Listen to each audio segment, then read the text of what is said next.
Yes. Good afternoon, everyone. In accordance with sections 45 and 53 of the Planning Act 1990 as amended, this meeting of the Committee of Adjustment of the City of Toronto is called to order. My name is Larry Clay, and I'll be chairing today's session. Panel members are Dylan Reed, Peter Reed, Doug Wilkins, and our Deputy Secretary Treasurer is Sabrina Salatino. We acknowledge that the land we are meeting on is the traditional territory of many nations, including the Mississaugas of the Credit, the Anishinaabe, the Chippewa, the Haudenosaunee, and the Wendat peoples, and is now home to many diverse First Nations, Inuit, and Métis people. We also acknowledge that Toronto is covered by Treaty 13 with the Mississaugas of the Credit. Committee of Adjustment public hearings are now conducted in a hybrid in-person and virtual format. Some applicants and participants will make their submissions in person, and others will participate virtually by electronic means through WebEx. The meetings are also streamed on the Toronto City Planning YouTube channel, and anyone wishing to view the hearing may watch on YouTube. Those who want to participate virtually and have registered in advance will be connecting with their computer or telephone and have the option of participating via video or audio only. When your item is called, you will be unmuted by the moderator. For both in-person and virtual participants, Committee of Adjustment staff will share presentations submitted in accordance with the written submission deadline. People attending in person today who want to receive a copy of the decision of the committee on an application must fill out a decision request card, and those participating virtually need to submit a written request by email. If you do not agree with the decision of the committee, you may be able to appeal the decision to the Toronto Local Appeal Body or, in some limited circumstances, the Ontario Land Tribunal. However, the provincial government amended the Planning Act and generally removed rights of third parties to appeal Committee of Adjustment decisions.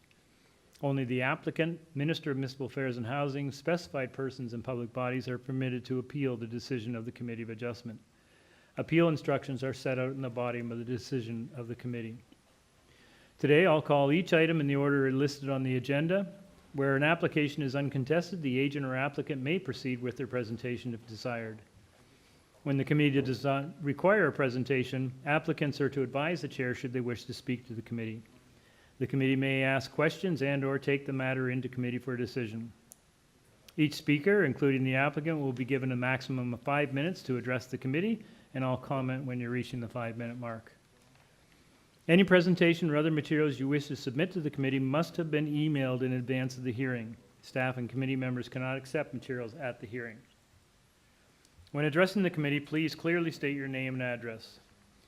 The applicant will or agent will proceed first and make a presentation to the committee on an application.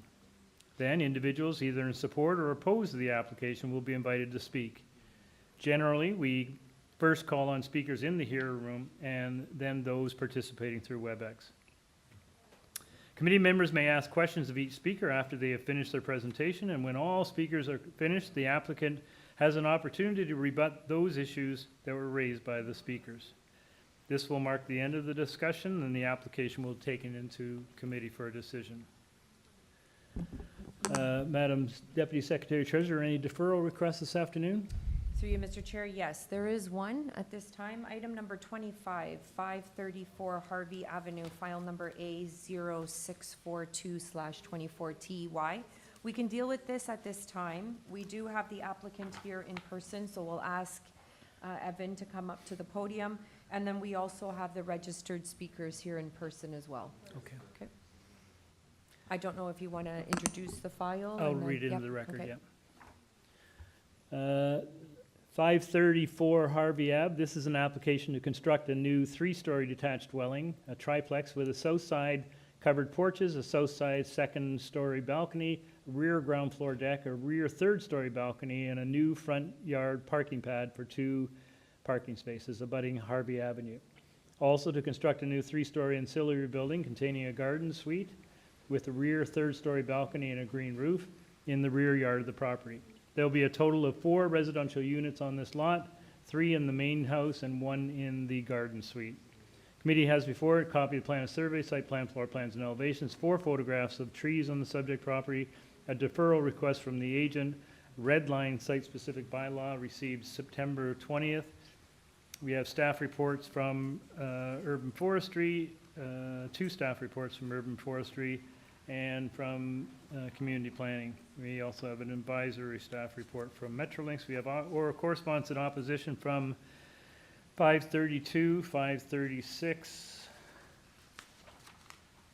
Harvie. Okay. Good afternoon, sir. Good afternoon, Chair, Committee. My name is Evan Saskin of Blue Lion Building. Do you need an address? Yes. 2700 Dufferin Street, unit number 79. Okay, sir.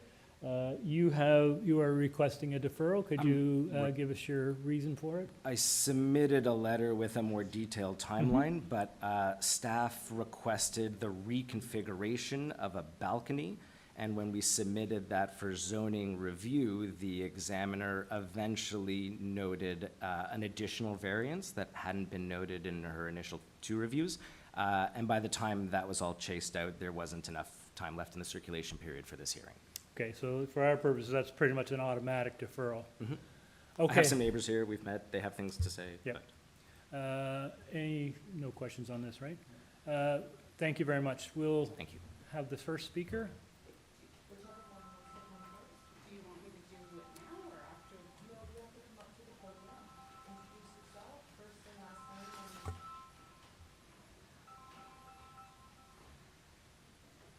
Good afternoon. Hi, Hi, if we could have your name and address, please. Suzanne Sergi from 536 Harvie Okay, Avenue. we're not going to be hearing the application Okay. today.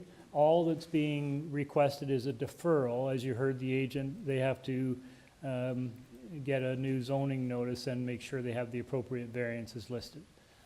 So all I really need, thank you for coming down, but what I really need for you to do is answer whether you're in support of a deferral or not. Yes, we are. That's very much, thank you very much. Thank you. Is there anyone else? Through you, Mr. Chair, we're just going to unmute the owner at 532 Harvie Avenue.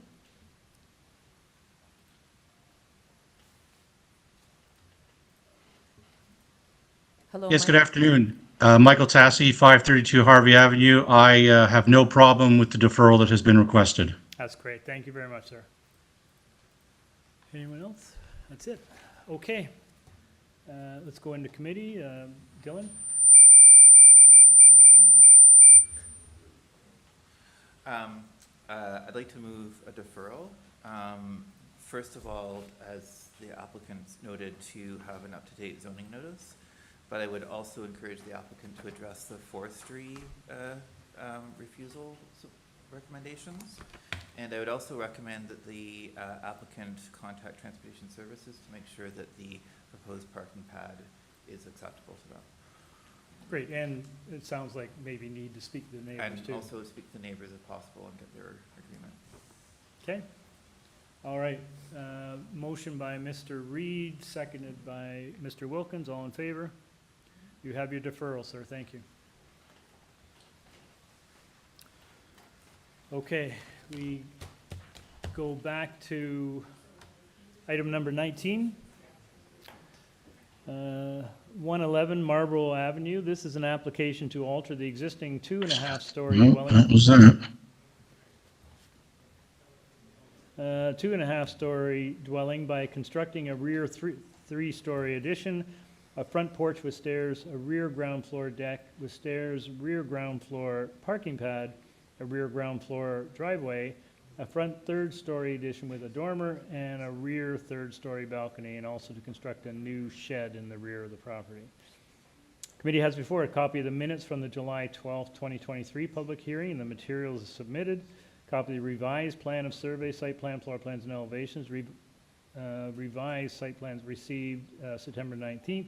Covering letter from the agent. Correspondence from another agent.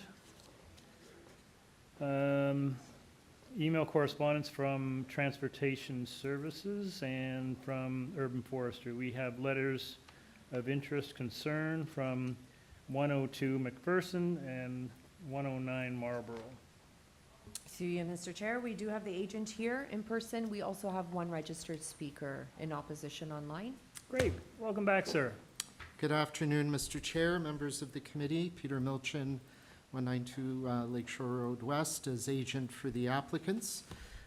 Before you have an application containing 4 requested variances, one for front yard soft landscaping, rear yard soft landscaping, and 2 variances related to the size of a parking pad. This application was previously before the committee but deferred. At that time, the application included the proposed addition to be constructed to the house. There were some revisions to that design which resulted in no variances being required for the addition to be constructed. But now that that addition is well under construction, we are back here to resolve issues related basically to landscaping. So I suggest to you that the 4 variances before you meet the tests under the Planning Act. The soft yard landscaping in the front is deficient because the front yard is very shallow. It's an older home. That front yard is being further encroached upon because the applicants have constructed an additional dwelling unit in the basement, and the entrance to that additional basement unit is on the front of the house, necessitating stairs, and that takes up the space. You would note that the boulevard, or the right-of-way, will essentially be 100% soft landscaping, which is unusual on Marlborough because most houses have front yard parking. This house will have no front yard parking, which leads me to the backyard. The original site plan related to today's hearing had the proposed parking pad kind of in the center of the rear yard. After discussions with urban forestry, the revised site plan, which was submitted on the 19th, moves that parking pad to the north, so it would be immediately abutting the proposed deck, which creates a much larger contiguous soft landscaping underneath the crown of an existing tree, which will be maintained, and this satisfied the urban forestry department's concerns. The parking pad is necessary because there is a shared driveway with the abutting property, and of course you're not allowed to park on the shared driveway. That's what necessitates the applicants to need a parking pad. They are requesting variances to allow for a parking pad that is shorter than the bylaw would allow, but a little bit wider. And those are the 2 parking variances. In terms of letters of concern that have been registered that I'm aware of, one was on McPherson Avenue, which was simply inquiring how did the addition get built without variances. That was answered. And from number 109, which is the immediate neighbor, they have 3 concerns. Privacy for the 3rd floor balcony. So we've demonstrated to them that on the drawings have been submitted for building permit, they indicate privacy screens. They've asked about privacy fence along the edge of the deck and the property line.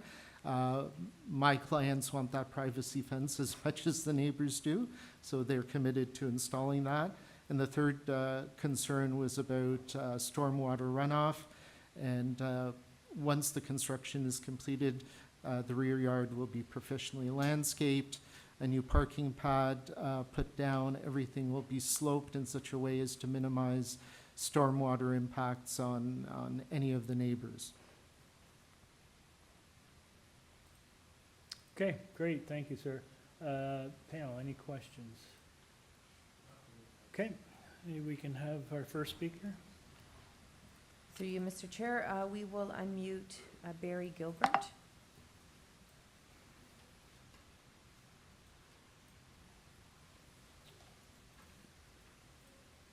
Good afternoon. Hello. Hello. I'll just start the video. If we could have Okay. your name and address, please. Yes, my name is Barry Gilbert, 109 Marlborough Avenue. Okay, you have, So we're the attached neighbor. great, you have 5 minutes, sir. Okay, thank you. Mr. Chairman, members of the committee, So as you said, this matter was before the committee in July 2023 and was deferred. Since that time, our shared tree was cut without our consent in March 2024. And then we learned the city had already issued building permits in January 2024 and construction began in March, soon after our tree was cut down. When I learned 2 weeks ago about this meeting, I did arrange to speak to Mr. Milshin, who was acting as agent for the owner on September 17th. Unfortunately, he had to cancel the meeting half hour before it was to take place and didn't offer to reschedule, but did ask me to submit written questions in writing, which I did. This is the extent of consultation we've had about this project so far. If you have my submission in front of you, photo 1, you'll see that the rebuild is well underway. And this construction is, as I understand it, under the city's new multiplex bylaw. And so I understand that the official plan amendment that introduced the multiplex zoning bylaw has one key guiding principle, and that's that new construction, quote, should integrate with the general physical scale and development patterns of the neighborhood. This principle implements the cornerstone policy of the city's official plan for its neighborhoods, which is that, quote, development should respect and reinforce the existing physical character of the neighborhood. This policy guidance hasn't been applied here. This project is oblivious to the existing physical character of the neighborhood. We now have a 35-foot high blank gray wall built right on the property line facing our deck. The effect is canyon-like. The south-facing back of our house is now in shade from 3 p.m. on, as is our deck. The 3-story addition is also not part of the basement suite being created, but is simply exempted density that allows an expansion of existing living space, contrary to the intended purpose of the multiplex zoning bylaw. We have lost significant exterior amenity and overall enjoyment of our property. Another key policy consideration in the official plan amendment is section 1B, subsection 1.7, that mandates that all steps be taken to ensure, quote, the maintenance of privacy between the adjacent dwelling units. And we feel this has not been done for our attached house and property at 109.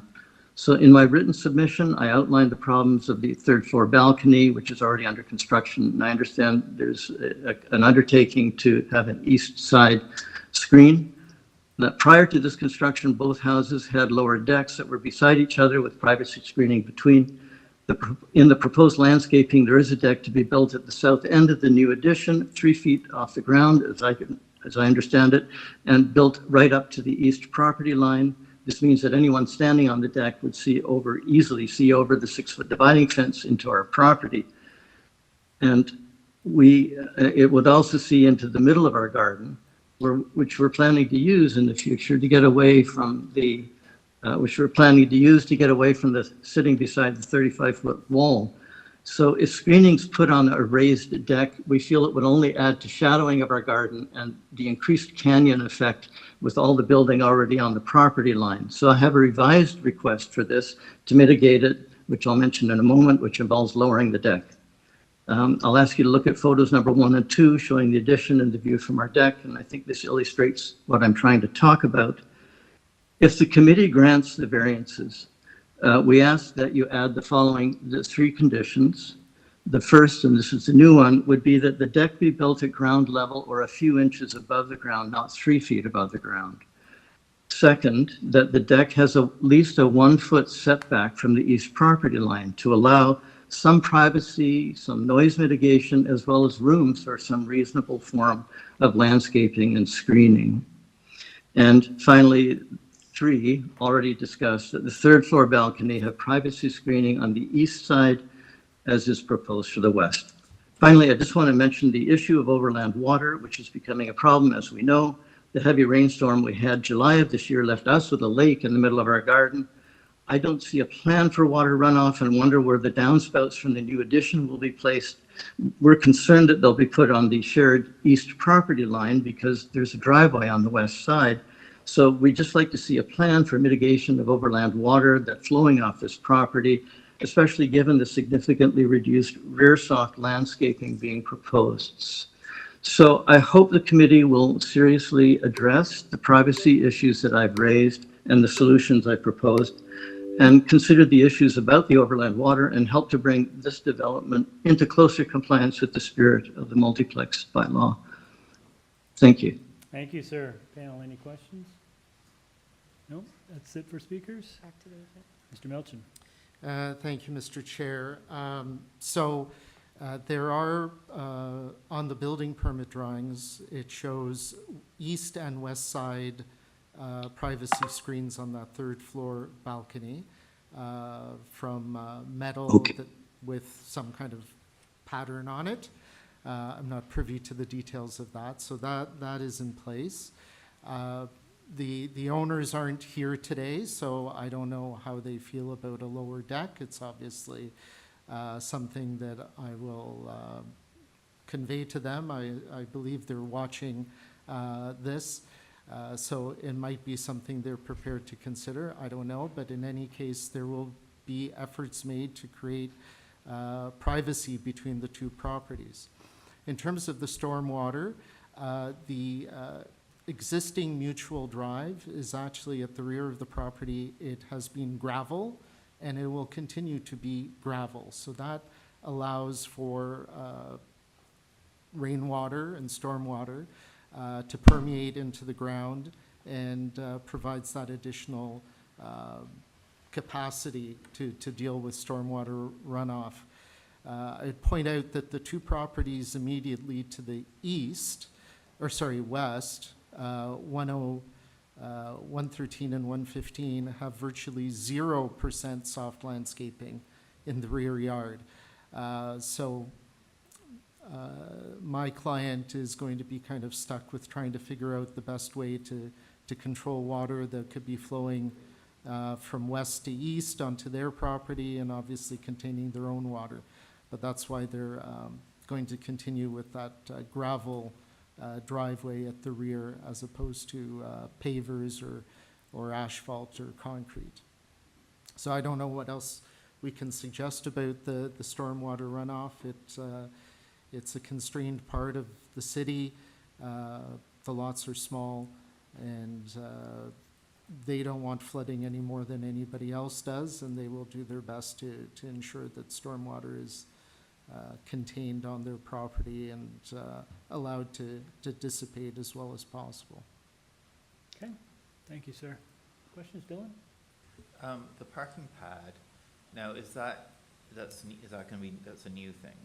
Pardon? The proposed parking pad that how the variance is for, that's something that's new, is that? No, there was a parking pad Okay, previously. In the photos that are attached to my okay. my so- letter, there is a photo of the rear yard as it was pre-construction, Okay, and there Is- was a parking pad of pavers.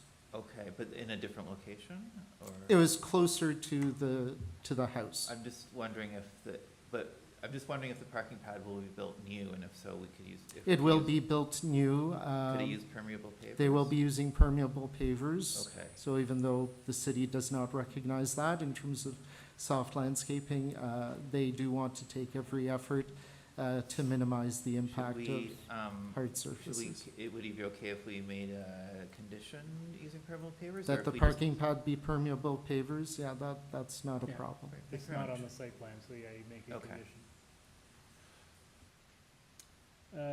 Anyone else? So just I mean, this isn't really all that fair, but what's in the backyard of, you said there's no landscaping in 113. Is it, what is? There are pictures, again, contained in that, in my letter. So there is the garage. In front of the garage is pattern, I believe it's a patterned concrete area. And then the small sort of private space appears to also be substantially hard landscaping. And number 115 also has that garage and that patterned concrete. Right, so rear you're doing some driveway. heavy lifting for the neighbors. Well, there's some challenges here about water that aren't entirely my client's fault, but they'll do their best. Which is, I guess, why 111 is raising those concerns, probably. Okay. Oh, sorry, 109, pardon me. Any further questions? Okay, let's go into committee. Who wants to start? Dylan? Yeah, I mean, overall, these are fairly minor. The parking pad explanation is entirely reasonable, and it's actually good that there's a parking pad at the back instead of the front, as the proponent suggested. Apparently, the extension was as of right, so it's not really something that falls under our jurisdiction. The only thing I think is definitely, given the limited soft landscaping in the rear, to add a condition that the parking pad be built with permeable pavers, or permeable materials. If they want to use the gravel as well, that would also, I imagine, work. Mr. Chair, I apologize, this is out of It is. order. But my client did text me that they do not agree to the pavers. So they do not agree with them? Yes. They don't agree Is to- there a variance associated with that? Yeah, it's still rear landscaping. Yeah, I'm just trying to Okay, think. I'm- So if there is a variance associated, we can make a condition regardless of whether your client agrees or not. Okay, so, They have, they're installing a electric heating system under the parking pad to melt the snow. okay, thank you. Peter? Just in response to the neighbor's comments, I know he had requested a bunch of conditions be put on this, but just to that point, none of the conditions he was talking about are being requested as variances. Right. So for that reason, I don't think we'll be doing Yeah. that, just for his information. No, that's a good point, Peter. All right, we're back in committee.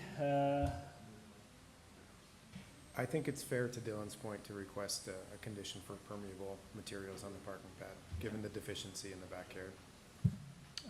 I would agree. I mean, you're pretty light on soft landscaping, and we appreciate the gravel and everything else, but I think it would go a long way to have the pad in permeable pavers.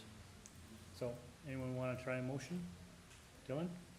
Sure, I'll make a motion to approve the proposed variances with the condition that the parking pad be built with permeable pavers. There's forestry number 2. And as well. also with forestry number 2, thank you, yes. Okay. All right, seconded by Mr. Reed. All in favor? You have your approval with that condition, sir. Thank you. Thank you. Okay, item number 20. 273 Major Street. This is an application to alter the existing two-story semi-detached dwelling by constructing a side ground floor addition. Committee has for a copy of the minutes of the February 14th public hearing, a copy of the plan of survey, site plan, floor plans, and elevations, and a covering letter from the agent. Through you, Mr. Chair, we do have the agent here in person, no registered speakers for this item. Hello, Hi, good Your afternoon. name and address, please? Tiffany Welch, 273 Major Street. Okay, this seems like a pretty straightforward application. Maybe you just share with the panel, you know, you were here before and you're back, so just a bit of an explanation of what's going on. Sure, thank you, Mr. Chairman and committee. This was previously in front of the committee. I deferred due to a personal event, Ah, needed to assess the impact, and now I am ready to proceed. okay, hang on. Panel, do you need a presentation on this one? Frankly, it's a pretty straightforward application. We don't really need a presentation. We may ask questions, but before we go into committee, is there anything you'd like to share with us before we take it into committee for a decision? Just to highlight that I have letters of support from my neighbors, Okay, and I'm in full communication with them about this. okay, thank you very much. All right, let's go into committee. Peter? Thanks. I remember this from last time, and it's an entirely reasonable application. It's just squaring off the rear and one-story addition, so I can see no negative impact by approving it. So I move approval without condition. Okay, motion to approve by Mr. Reed, seconded by Mr. Wilkins. All in favor? You have your approval. Thank you for coming down. Thank you, Mr. Chair and committee. Okay, we move on to item number 21, 23 Douglas Crescent. This is an application to construct a new three-story detached dwelling with a front integral garage, a covered front porch, a rear walkout basement, a rear raised patio, a rear third-story balcony, and a rear yard swimming pool. Committee has before it a copy of the minutes of the April 24, 2024 hearing. Copy of the plan of survey, revised site plan, floor plans, and elevations, received September the 9th. Covering letter from the agent, arborist report, clarification correspondence from the agent, and presentation materials from the agent. We have email correspondence from transportation engineering development review. We have staff reports from community planning, Metrolinx, and ravine and natural feature protection. We have correspondence in opposition from 25 Douglas Crescent, 18, 31, 8, 14, 22, 29, all Douglas Crescent, the Governor's Bridge Ratepayers Association, 42, 20, 19, 19 again, 41, and 37 Douglas Crescent. Through you, Mr. Chair, we do have the agent online, and we have 13 registered speakers in opposition for this one. Thank you. Good day, Mr. Hello. Chair, members of the committee. This is Joel Tanner representing Simple Design Studio today on behalf of Ava Barnett, who's been registered. Okay, sir, we're going to need a presentation from you. No more than 5 minutes, please. Not a problem at all. So this has been a bit of a back and forth. We did have an original application. There was some opposition, so we deferred the application. We did have an association meeting. It was a webinar, went through proposed changes and modifications to the plans in order to be a little bit more in keeping with some suggestions from the neighborhood. We are in receipt of all the letters of objection, as much as we did try to facilitate a secondary video call with the association. The gentleman that was organizing it, there was no direct requests from neighbors, but now we have this flurry of activity here as we come in today. So we're looking at 23 Douglas Crescent. Next slide, please. Existing two-story dwelling with an existing rear yard shed and a rear yard patio. Next slide, please. Proposed build form, mainly a two-story dwelling. There is a portion which is a three-story. You can see it's slightly set back from that first floor elevation. Attached garage, rear yard patio, and pool. Next slide, please. Listed here is the previous variance application. This was heard by the committee and deferred on April 24th of this year. So as you can see, as you walk through the list here, there was some substantial modifications that were done. So we, variance number one, we reduced the building height, reduced the main wall height, reduced the building length. We, eliminated the building length, reduced the front yard setback, reduced the lot coverage, eliminated the balconies, no change to stair width, and eliminated the stair width. Next slide, please. So this is the list of current variances as fully modified sitting in front of the committee today. And I will note that this has full planning staff from city staff members. Do also want to note that items number 6 and 7, those are new variances which were missed by the initial zoning review done by the City of Toronto staff members. So those were added on here now.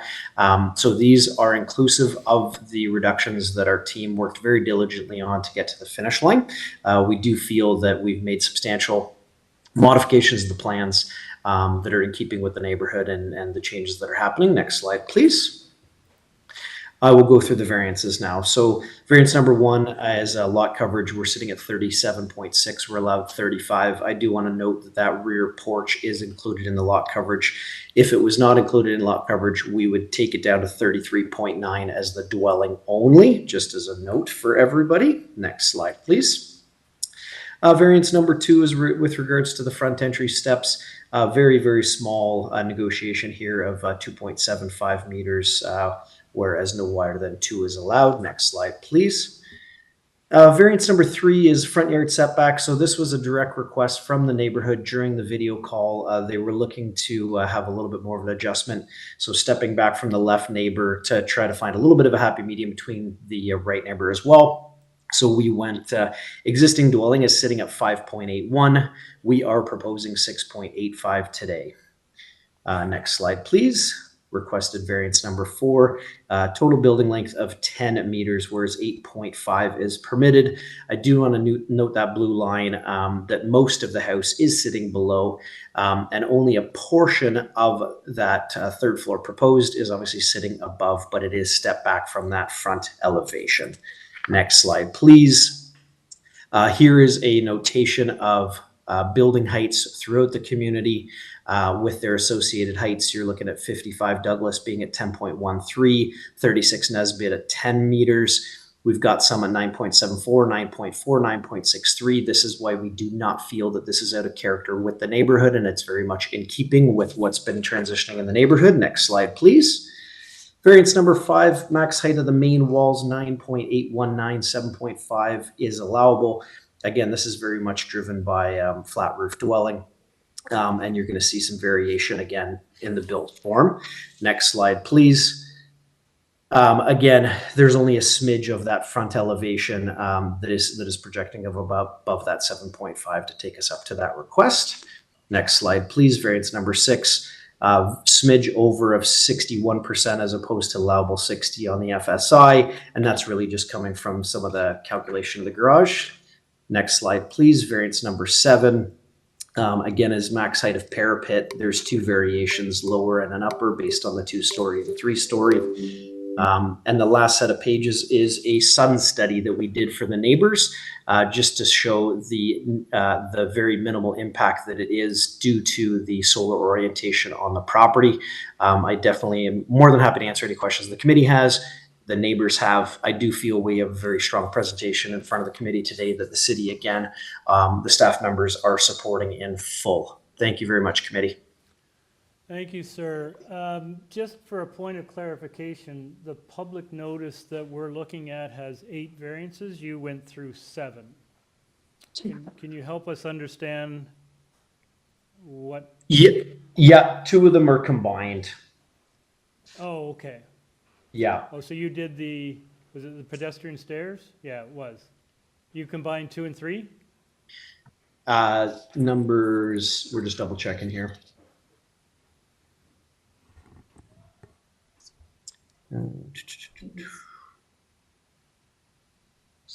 Yeah, front porch steps, rise and run. Okay. Yeah, But that is on the public notice, that's 2 variances, right? that's correct, yeah. Okay. All right, we have some speakers. Through you, Mr. Chair. At this time, I'll call up the owner from 25 Douglas.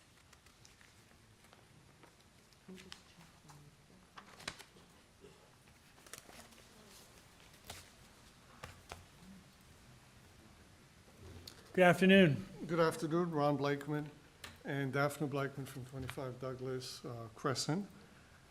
I just want to say that I'm sad to be here because we don't want to welcome a new neighbor like this, and we have nothing personal against them, of course.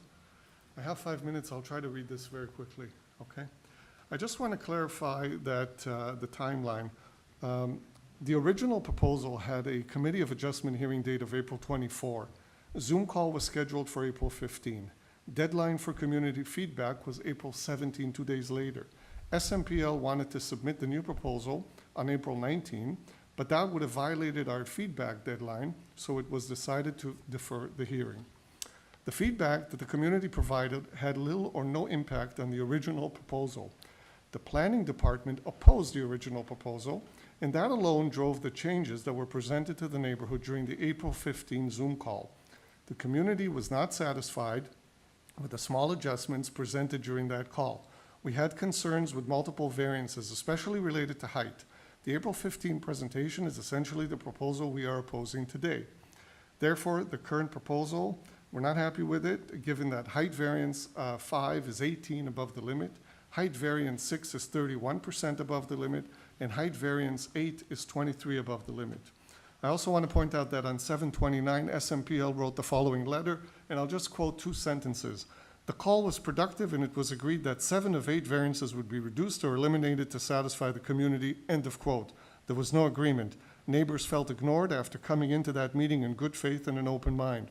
Another sentence. On May 13th, the Secretary-Treasurer of the GBRA contacted the homeowners to confirm that no further concerns had been received and therefore no additional Zoom meeting would be scheduled, end of quote. That is false, and the secretary of the GBRA set the record straight by writing this committee a letter saying that his email was misconstrued and should not have suggested that we were all in agreement or that we had implicitly suggested an agreement by not doing the second Zoom call. If SMPL misled this committee, then it's logical to assume that they did the same with the planning department in order to gain their support. I just want to also point out that we've had a petition with over 30 signatures. I'm just going to read two paragraphs from that petition. As a community, we are unified in our opposition to all variances and believe that granting approval for such deviations from the established zoning regulations could set a concerning precedent.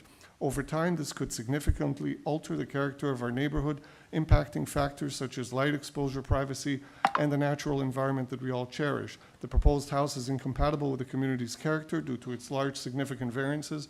A 3-story flat roof residence in the neighborhood would be unprecedented, inconsistent, and therefore visually unappealing. I want to address some variances. Many homes in our neighborhood were built to code. Recently, 12 Governors, a home sitting on a large lot on an adjacent street, was demolished. Its building permit had 0 variances. The bylaws are in place to ensure proportionality. Small lot, small home. Medium lot, medium home, etc. The variances proposed are unnecessary for 23 Douglas, as it sits on a generously proportioned lot of land, 60 feet by 130. The width doesn't justify these height variances. This is not a 20-foot wide home that justifies a height exception. SMPL has argued that the height isn't over the limit everywhere and that a step design isn't so bad. It's not a 3-story square, I agree, but it's still a 3-story monstrosity. The step design should not be a loophole. A huge house can't be too close to the road because it makes the house look even bigger from the street. And it can't be too far back because it infringes on privacy for the adjacent neighbors, us included. By building a smaller house, you can also eliminate these 3 variances. Variance 1, which is about a 7.4% overage for lot coverage. Variance 4, related to setback, would be less of an issue if the footprint was smaller. And in variance 7, the request is for a 4,790 square foot home. This is without the basement. And remember, this is for a family of 4. So one last thing, the SMPL put in slide number 10, where they listed homes with, that went over the limit. I want to point out that out of those homes, there are only 4 houses with flat roofs, and their height variance is 3%, 2%, 4%, and 2%. And they are 14 Douglas, 16 Douglas, 63 Douglas, and 15 Governors. I've submitted pictures of the homes, of all the homes listed here. The house with the biggest variance is 55 Douglas, and my neighbor Peter will later talk more about that. The 2 houses on Nesbitt, again, look at the pictures, are built on ground much lower than their neighbor's grade, so they don't look out of place. And the bottom line is this: there are no houses that have these characteristics. 3-story, flat roof, lot width similar to that of 23 Douglas, and towering above the neighboring houses. I ask that this committee reject this totally, and that they come back and with a better plan. Thank you. Do you have anything to say? No? Thank you. Thank you for your comments. You've talked a lot about process and sort of the overall look and the fit with the community. You're right next door, right? Yes. So what is the actual impact on you as the next door neighbor? A few things. So definitely the height, the way the street would look. Our house also has a flat roof, and this would be 1 story above that house. Our house is on by code, but it would look ridiculous. Right now, all the houses look the same. I also have an issue in the backyard due to privacy, because right now, you know, the current house is very small. I have a lot of privacy from that side. If they submitted something that was according to, you know, didn't violate any variances, I would be fine with it.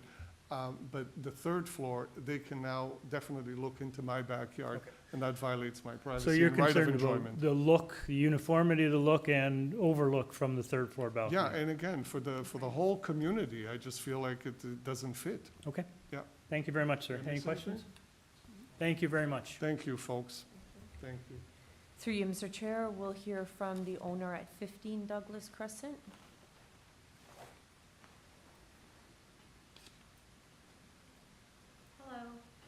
My name is. Good afternoon. No, have a seat and Here? speak into the microphone. Yep, right there. Thank you so much. And see the microphone in front of you? Hi, my name is Robin Conkle. I live at 15 Douglas Crescent. I have lived there for 40 years.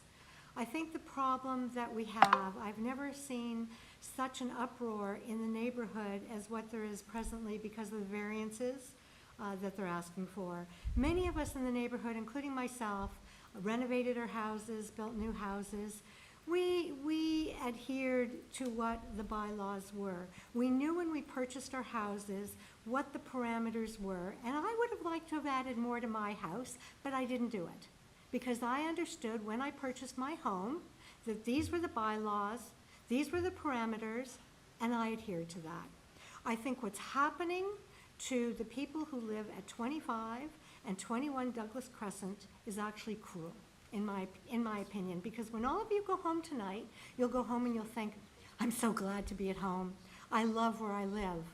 But it's really sad, especially for the people at 21 Douglas Crescent, because John and Penny Pepperell, who were devout community activists for years, who fought for what was right and what was wrong, sold both of those houses at the same time.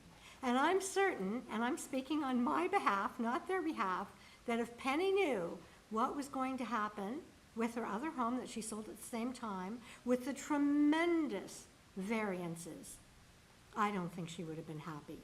The other problem is because of where that house is situated, we have a bend in the road around Douglas Crescent.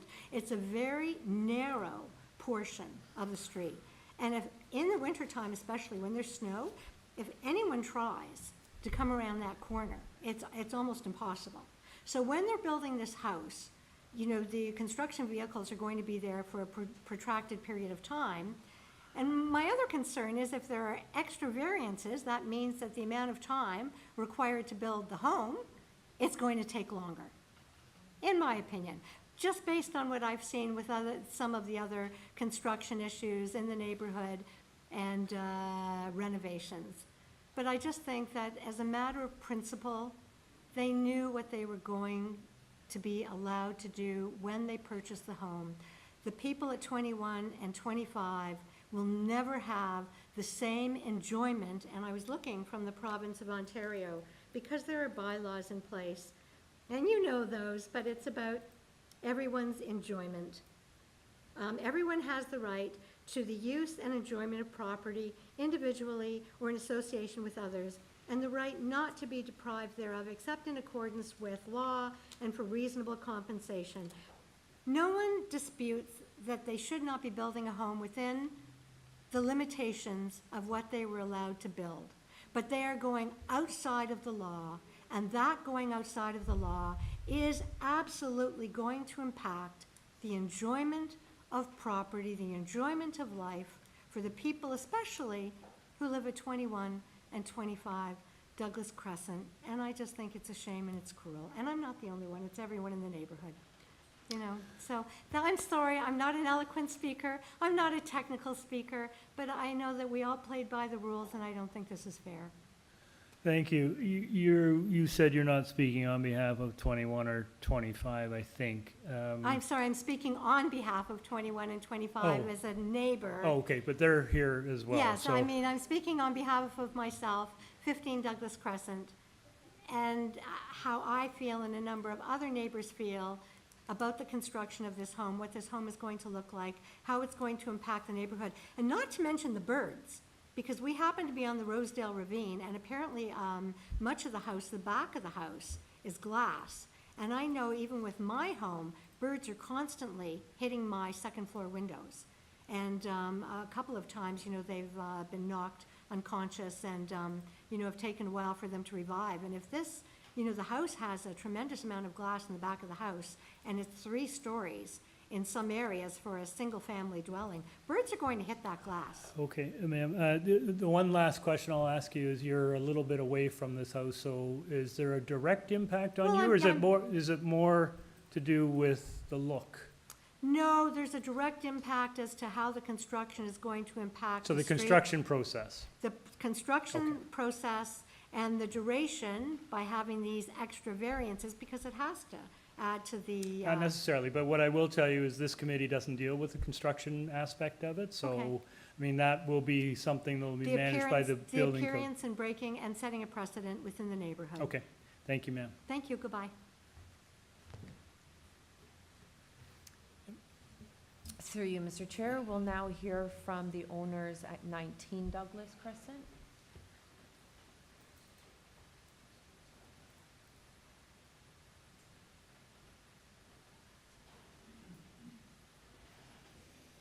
Good afternoon.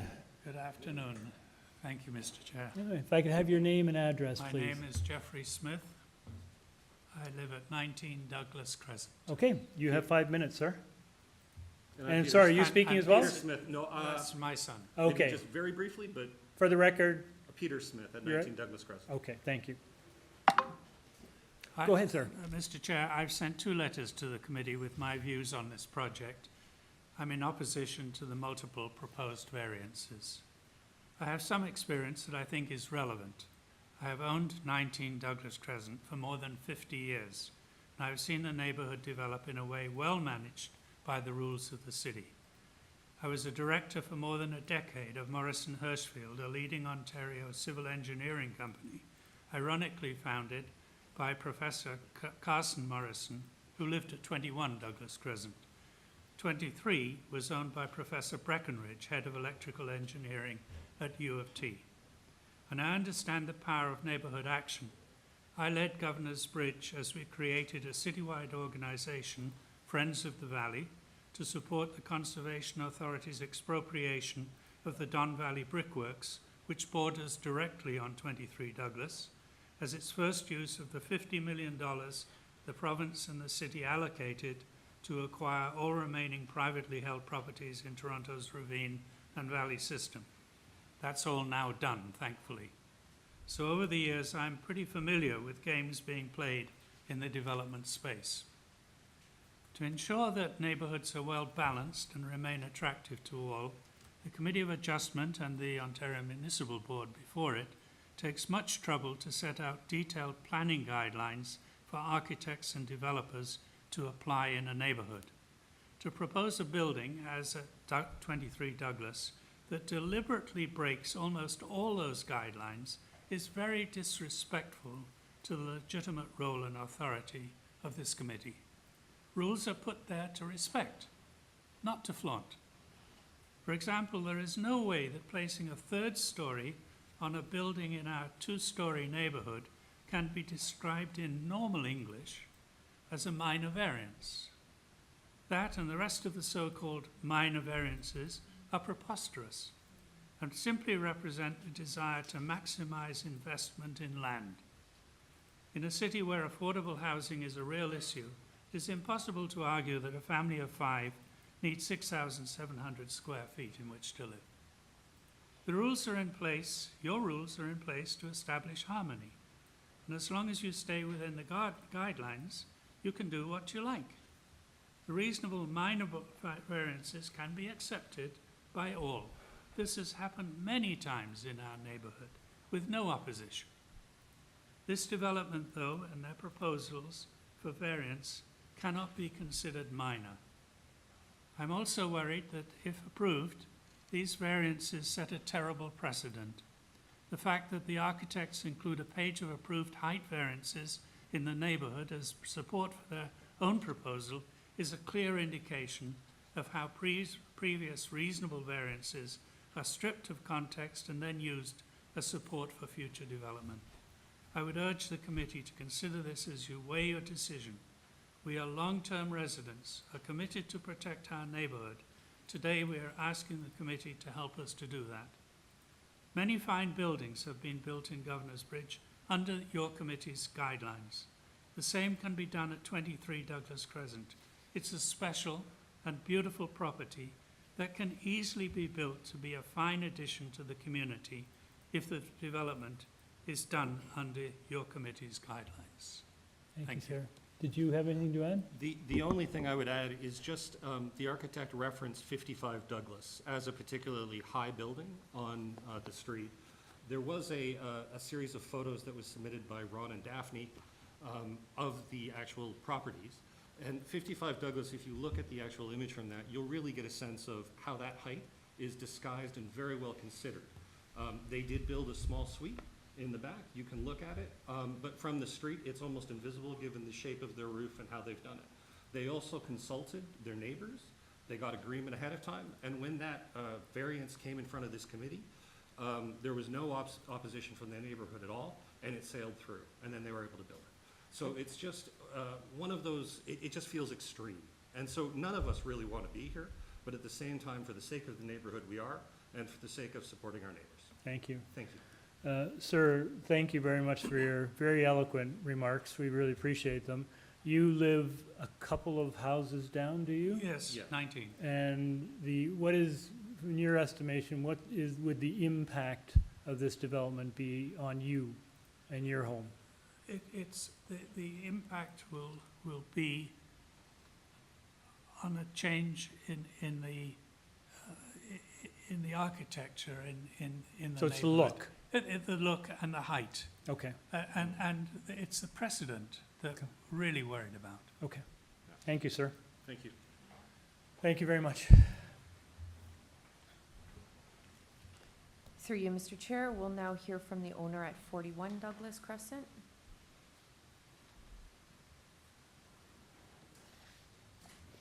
Good afternoon. Good afternoon. Your name and address, please. My name is Jacqueline Connors. I live at 41 Douglas Crescent, Okay. 83 meters from the subject property and in direct view of it. I'll Okay. direct you to my letter that was submitted on September 18th. You'll see pictures in Appendix A of beautiful deer on the property taken from my property. I want to say that I've lived in my home for 15 years, and I have an appreciation for the uniqueness of this community.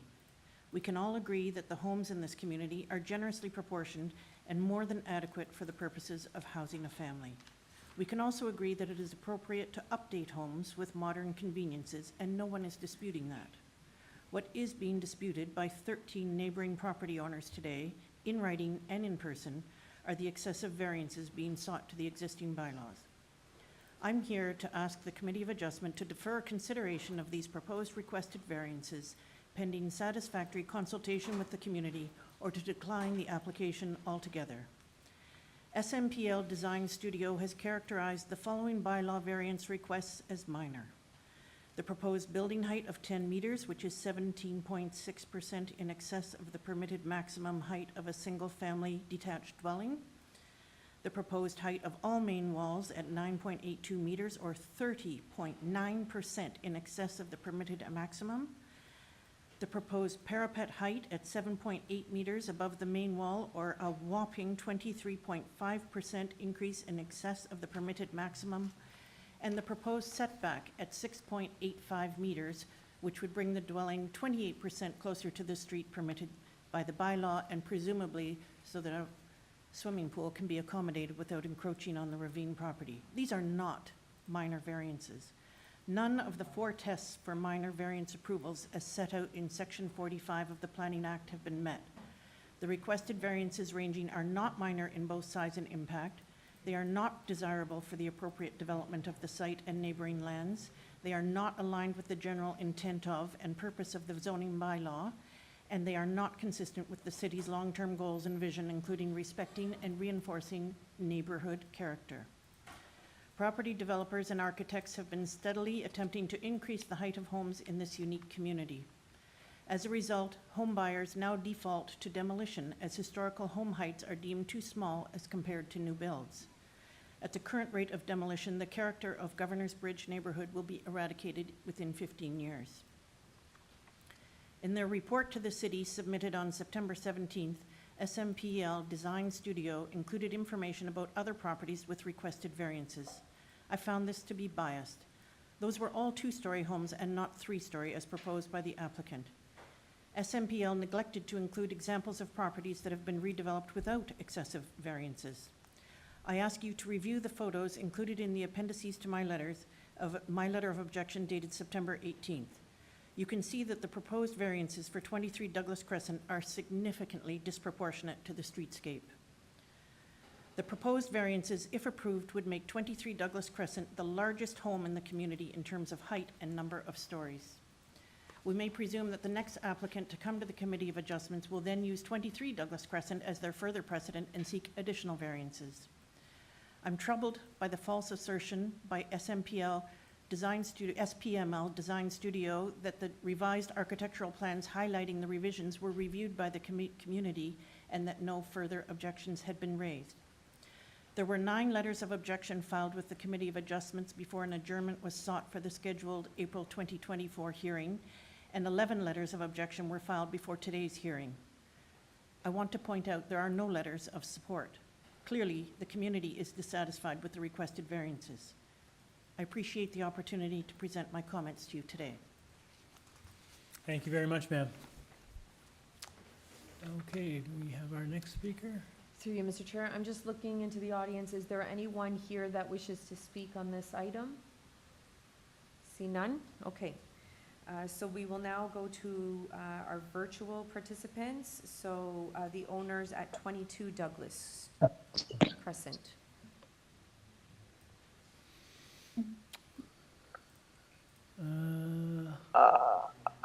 Hello, can you hear me? Yes, we can. If you Super. give us your name and address, please. Yeah, it's Andrew Hainsworth, and my wife is next to me, Sophie Leger. We're at 22 Douglas Crescent, so directly across from the proposed 3-story new build. Along with virtually all of the neighbors, we oppose the variances sought in this application. Simply put, we feel the proposal is too high and too big, and therefore not appropriate for this neighborhood. The applicants are trying to build an overlarge 3-story house in a 2-story neighborhood. Committee members will have noted no neighbors have supported this application, as the previous appellant also cited, and that over 30 neighbors signed a petition opposing the variances, and that some 15 letters of objection were sent to the Committee of Adjustment, and that many neighbors are here today, both in person and virtually, all opposing this application. That must tell you something. Specifically, my wife and I strongly oppose variances 5, 6, and 8. They all relate to height. We see no reason why the 8.5 meters allowed height should not be respected. The proposed height of 10 meters is nearly 18% more than permitted and allows for a 3rd story, which is clearly not in keeping with the surrounding houses. The 10-meter height is especially egregious in that the proposed dwelling is a visually dense, big box, flat roof design. The view from the sidewalk and street of the large trees in the ravine behind 23 Douglas will be significantly impacted, as will the harmony of the roof lines of the surrounding houses, not to mention the view out our front window as we look at this monstrosity across the street. We also oppose variance 1 relating to lot coverage. As previous speakers have noted, 23 Douglas Crescent is already one of the largest lots in the neighborhood at 60 feet wide by 130 feet deep. 35% permitted lot coverage already allows for a substantial house. Allowing more than this is not in context for this established and historic neighborhood. And I will point out that my wife and I built our house in 2008, 2009, after living in the neighborhood together for nearly 15 years prior to that, in the previous dwelling, but we built it without any variances, and that was out of respect for the neighborhood. And I would also point out, I feel like I'm trumping all the other speakers who cited having lived in the neighborhood for 40 and 50 years. I grew up in the house at 24 Douglas Crescent, next door to where I currently live, over 60 years ago. So I know the neighborhood extremely well, and I agree with the previous speakers, and I'm no doubt some of the succeeding speakers here, that it's clearly not in keeping with the spirit of the neighborhood. I would also say the owners and their design firm, SMPL, have been very disingenuous with the neighbors throughout this process. Their July letter to you as the committee implies that their current plans had been revised in response to neighborhood consultations back in April. This is the famous April 15th Zoom call, and that they had received no further objections, meaning no further Zoom call. This is not correct. the neighbors have at no time agreed to any of the variances. The proposed height was unilaterally reduced from just over 11 meters to the 10 meters that's being sought today in April by the applicant before consultations with the neighbors, presumably after city planning staff said that they would not support the original 11 plus meters.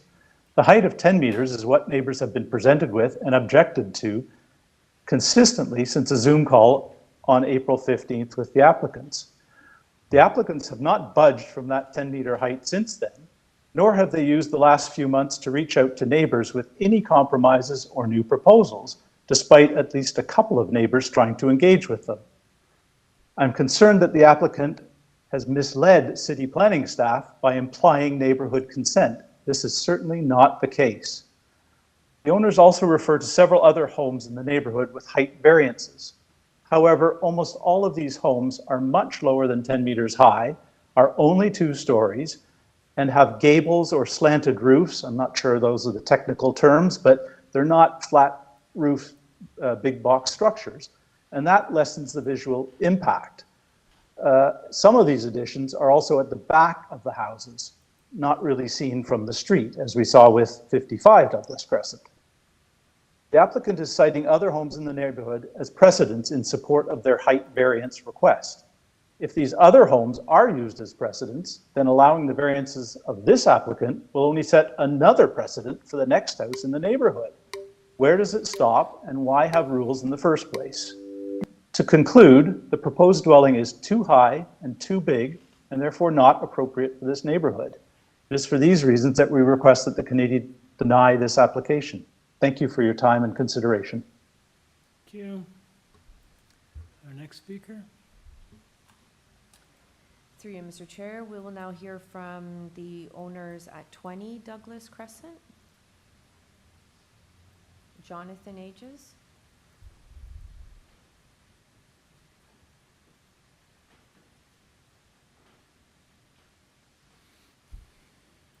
Hear me? Hi, can you hear me now? Mr. Ages? Yes, can you hear me now? Yes. If we could have your Excellent. full name and address for the record, please. My name is Jonathan Aegis. I live at 20 Douglas Crescent with my wife Alyssa and my 2 young daughters, Cassidy and Isabel. We live also directly across the street from the property in question. Okay, you have 5 minutes, sir. I think many of my neighbors have already spoken very eloquently and technically about all this, about this matter. So I will trim for everyone, for the sake of everyone's time, I'll trim what I was planning on saying and just speak for a moment about the incredible dynamic that we have in our neighborhood. My family and I have lived there for 5 years and feel incredibly, incredibly fortunate to be living in Governor's Bridge. Our neighbors have been incredibly close-knit and friendly and warm and welcoming. It's the type of, this is an odd thing to share, but it's the type of neighborhood where if someone needs butter, they come over. Or Andrew and Sophie, who just spoke, helped us when we had a flood just a couple months ago and helped me get water out of my basement. It is the type of neighborhood where people come to support each other and care for each other. And I think it shows a lot that the neighborhood, that there's so much objection to this application. I think this would otherwise be out of character for the neighborhood if it wasn't for the severity of this application. And I think that is why there's been such an outpouring of objection to this application. I do want to take a moment briefly to say hello to Darcy and Amanda. This really is a wonderful neighborhood, and I'm sorry that this is your introduction to this neighborhood. We do welcome you as a family and look forward to having you as neighbors. I think ultimately the issues that the neighborhood, or I'll speak more specifically about myself and my family, the objections that we have are ultimately that there are many variances within this application. They are substantial and they don't meet the criteria for approval under the Committee of Adjustments. I'll highlight the 4 that stand out to me very briefly as being most concerning. One would be the max permitted lot coverage, which is an 8% increase on the permitted bylaw. I don't think that this, considering this property is a 60-foot wide, 130-foot long property, is desirable for the appropriate development or use of the land, as is required for approval under the Committee of Adjustment. The next one I'll highlight would be the permitted building height, which is almost 18% above and beyond what is permitted under existing bylaw. I do not think that an 18% increase in height meets the definition of being a minor variance. The next one that I'll highlight would be the max permitted height of all main walls, which is 31% above the max permitted bylaw. And then the max permitted parapet height is 24% above the bylaw regulations. None of those three, as far as I understand the word minor, could be termed as minor. I think in totality, when you look at these multiple significant variances, they are not considering or respecting the general intent and purpose of the city's zoning code or bylaws. And I think if this development were approved as it is proposed, it would create a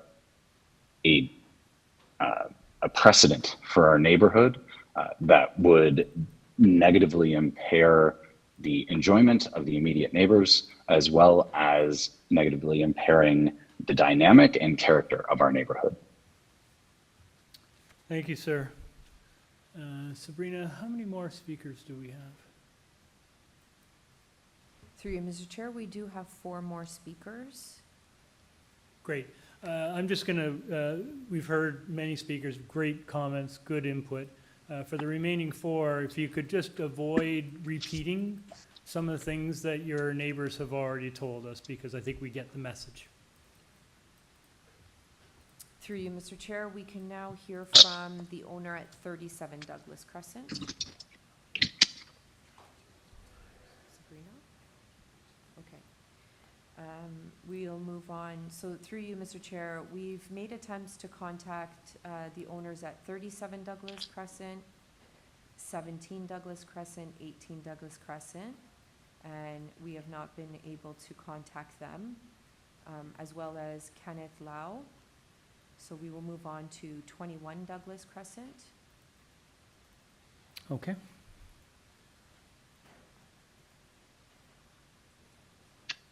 Mr. Mitchell? Unmuted, good. Can you hear me? Yes. Fantastic. Okay, great, thank you.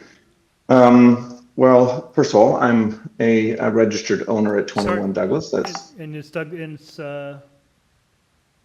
Alistair Mitchell? That's correct. Okay, thank you. Sorry. Alistair Mitchell, registered owner at 21 Douglas, where I live with a family of 4. I want to echo Jonathan's comments in terms of welcoming a new family to the neighborhood, and I definitely want to underscore the importance of that. A very large lot was purchased for a considerable sum of money, and I understand that the buyer of that property is trying to, by his own words, make the most advantage out of that property lot with this build. This build is in excess of the footprint. Staying within a 35% footprint would, I think, amply provide a home. 6,700 feet, perhaps not, but I think a sizable house on the lot at 35%. The height variances and the coverage variances are not minor singularly or as a collective. And in terms of the impact on us, I think they're considerable with respect to having a height and parapet that looks into our garden and a wall that now faces into our garden. So the height is, I'm just going to underscore this, the biggest issue we have with this. A 3rd floor with a square top is we think unacceptable, and we ask the committee to give that serious consideration. We have reached out and did reach out to the owner The owner immediately moved us to speak to the designer. The designer engaged. We asked the designer to recognize our concerns. We outlined them very clearly.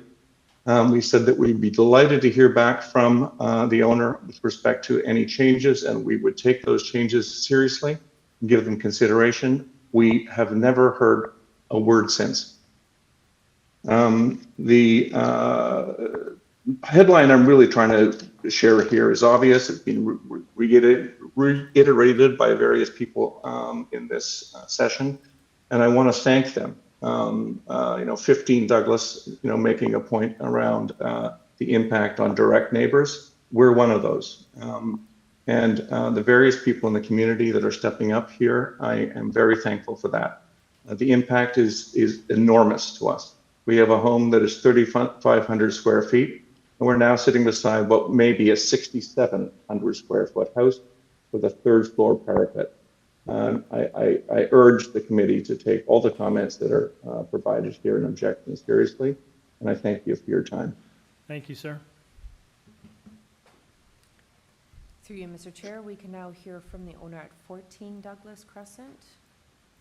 At the tone, please record your message. When you are finished recording. Okay, through you, Mr. Chair, we'll move on to the owner at 31 Douglas Crescent.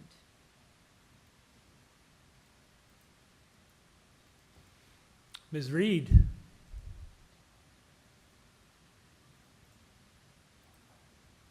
Hello? Hello. Hello? Hello. You're hearing me? Yes, if you could give us yes. your name and address, please. Yes, I'm Pamela Reed at 31 Douglas Crescent, and I'll be very quick with my remarks. I agree 100% with the very eloquent remarks by all my neighbors. Like Andrew Hainsworth, I was born and raised on Douglas Crescent at 29 Douglas Crescent. 75 years ago, I've been on Douglas Crescent, and my mother, Brenda Reed, who's now 100 years old, is the registered owner at 31 Douglas Crescent. And we very much believe that zoning regulations exist to protect the character of a neighborhood, and they cannot be ignored. And the proposed house is definitely out of character for the neighborhood. And we, as many of the people have described, beautiful houses have been built requesting no variances. And we very much worry about the precedent that one after another of these, granting these variances will set for a very special neighborhood. And I would highly urge you to deny these variances. That's all I wanted to say. Thank you, ma'am. Through you, Mr. Chair, we will go back to the agent. Oh, great. Okay. If we can get the agent back, please.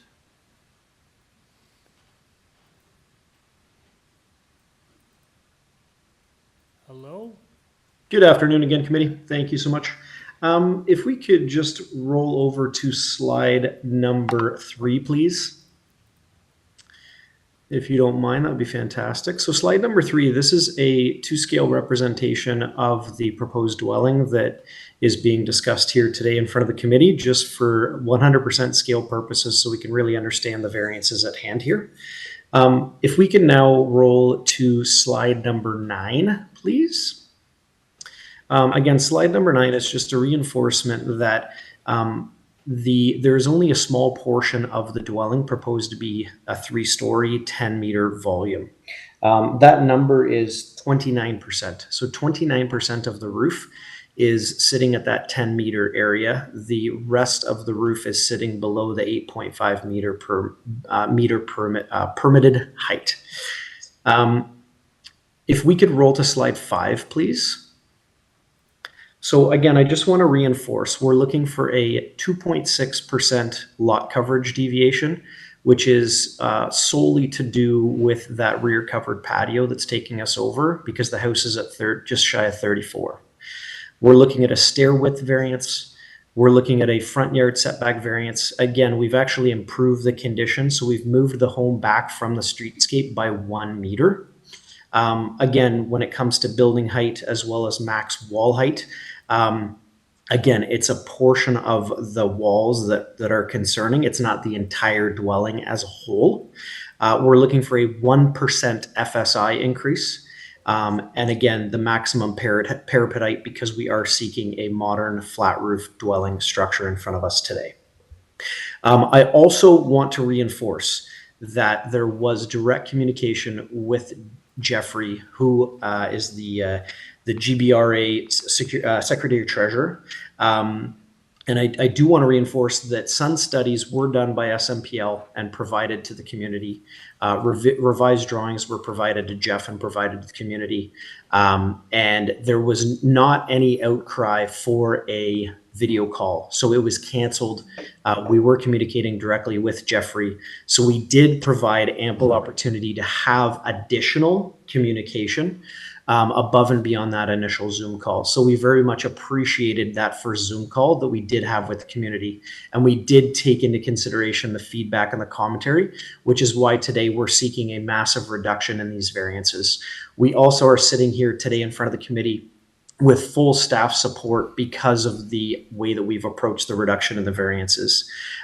There were not any lies put forth by SMPL out to the community. All communication was very clear with Jeffrey and the GBRA team, with the GBRA as the Secretary Treasurer. I also want to reinforce that this particular portion of the dwelling that is sitting above that 8.4 up to 10 meters, we stepped it back a total of 15 feet, so about four and a bit meters back from that front facade. Again, we're doing this on purpose to mitigate the dominance of that volume from the streetscape. That was an important tactic during the initial design in order to create something that's handsome and beautiful and can be appreciated by the community.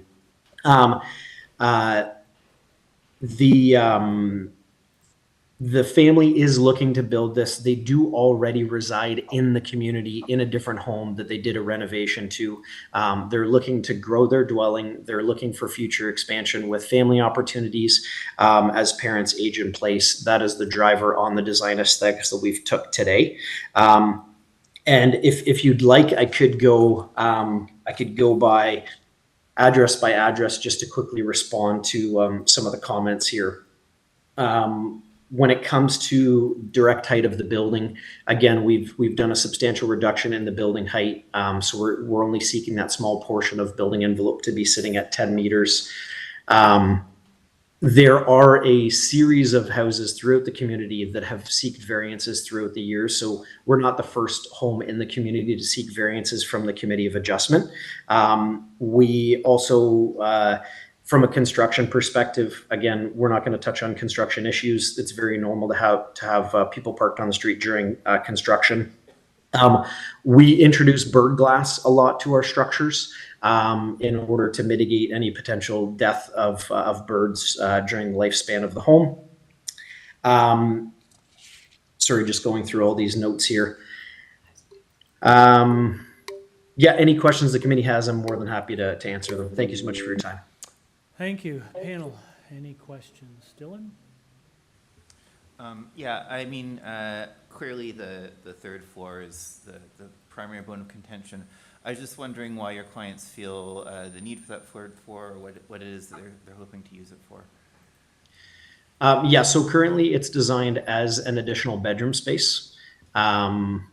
So there's a bedroom space on the top right-hand corner, a bathroom space on the top left-hand corner, and then on the bottom right-hand corner is a home office, and the elevator gets up to that third floor. So the idea is that that would be a potential above-grade in-law suite for one of the parents. Yeah, should that flexibility be needed down the line. So it's a very important design detail that I spoke with the client about less than 2 hours ago, just to reinforce the importance of this requirement within the design parameters of the proposed building envelope. Okay, thank you. Anyone else? Doug? Good? All right, we don't have any additional questions. We will take this into committee. Thanks so much, committee. Who wants to start?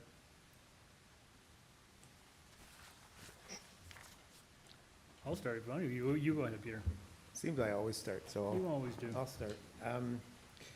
Thanks, first of all, for everyone coming down and participating on phone. I think this has obviously created a lot of interest and concern in the neighborhood. And I understand that change is not always easy to receive. Our job and my job, looking at the actual variances, or looking at the variances over as they are, over what's permitted as of right. And going down the list, a lot of them are honestly quite small. I understand that the main concern is about the height. And this is a very, very large building that's being constructed. I get that. It's a very large building, but it's only 1% over the maximum floor space. In terms of the height, it's 1.5 meters higher than it's allowed to be, but that's limited to a very small portion of the third floor. And it's stepped back from the front and it's stepped back from the rear. So that's clearly an attempt by the applicant to limit the effect of that additional height. And I think it's pretty successful. I think I'm gonna be supporting this application because I think the variances are minor. Okay. Dylan? Yeah, I think it's really important that the applicant made some significant changes. I think that the original proposal might not have been supportable. That was pretty extreme, but now the changes have really been fairly significant, and these are much closer to being minor variances. In terms of the front yard, I mean, it's stepped back a little bit from its neighbor, which I think is really all you can ask for in the circumstances. And in terms of the height, I mean, 10 meters is not uncommon. We see, I know that maybe it's not common in this particular neighborhood, and I know that that's one thing that we can consider, but at the same time, throughout the city, people are building third floors on their houses to increase living space. And it's an entirely normal thing across the city for people to have third floors. In this case, the third floor, as my colleague has said, is being set back. It's set back from the front, it's set back from the back. It's really quite small. And it's 10 meters, which is actually a completely allowable height in a great deal of the city. So I don't really see any strong reasons to not support this. Okay. Doug? Yeah, my thoughts are very much in line with both Mr. Reed's.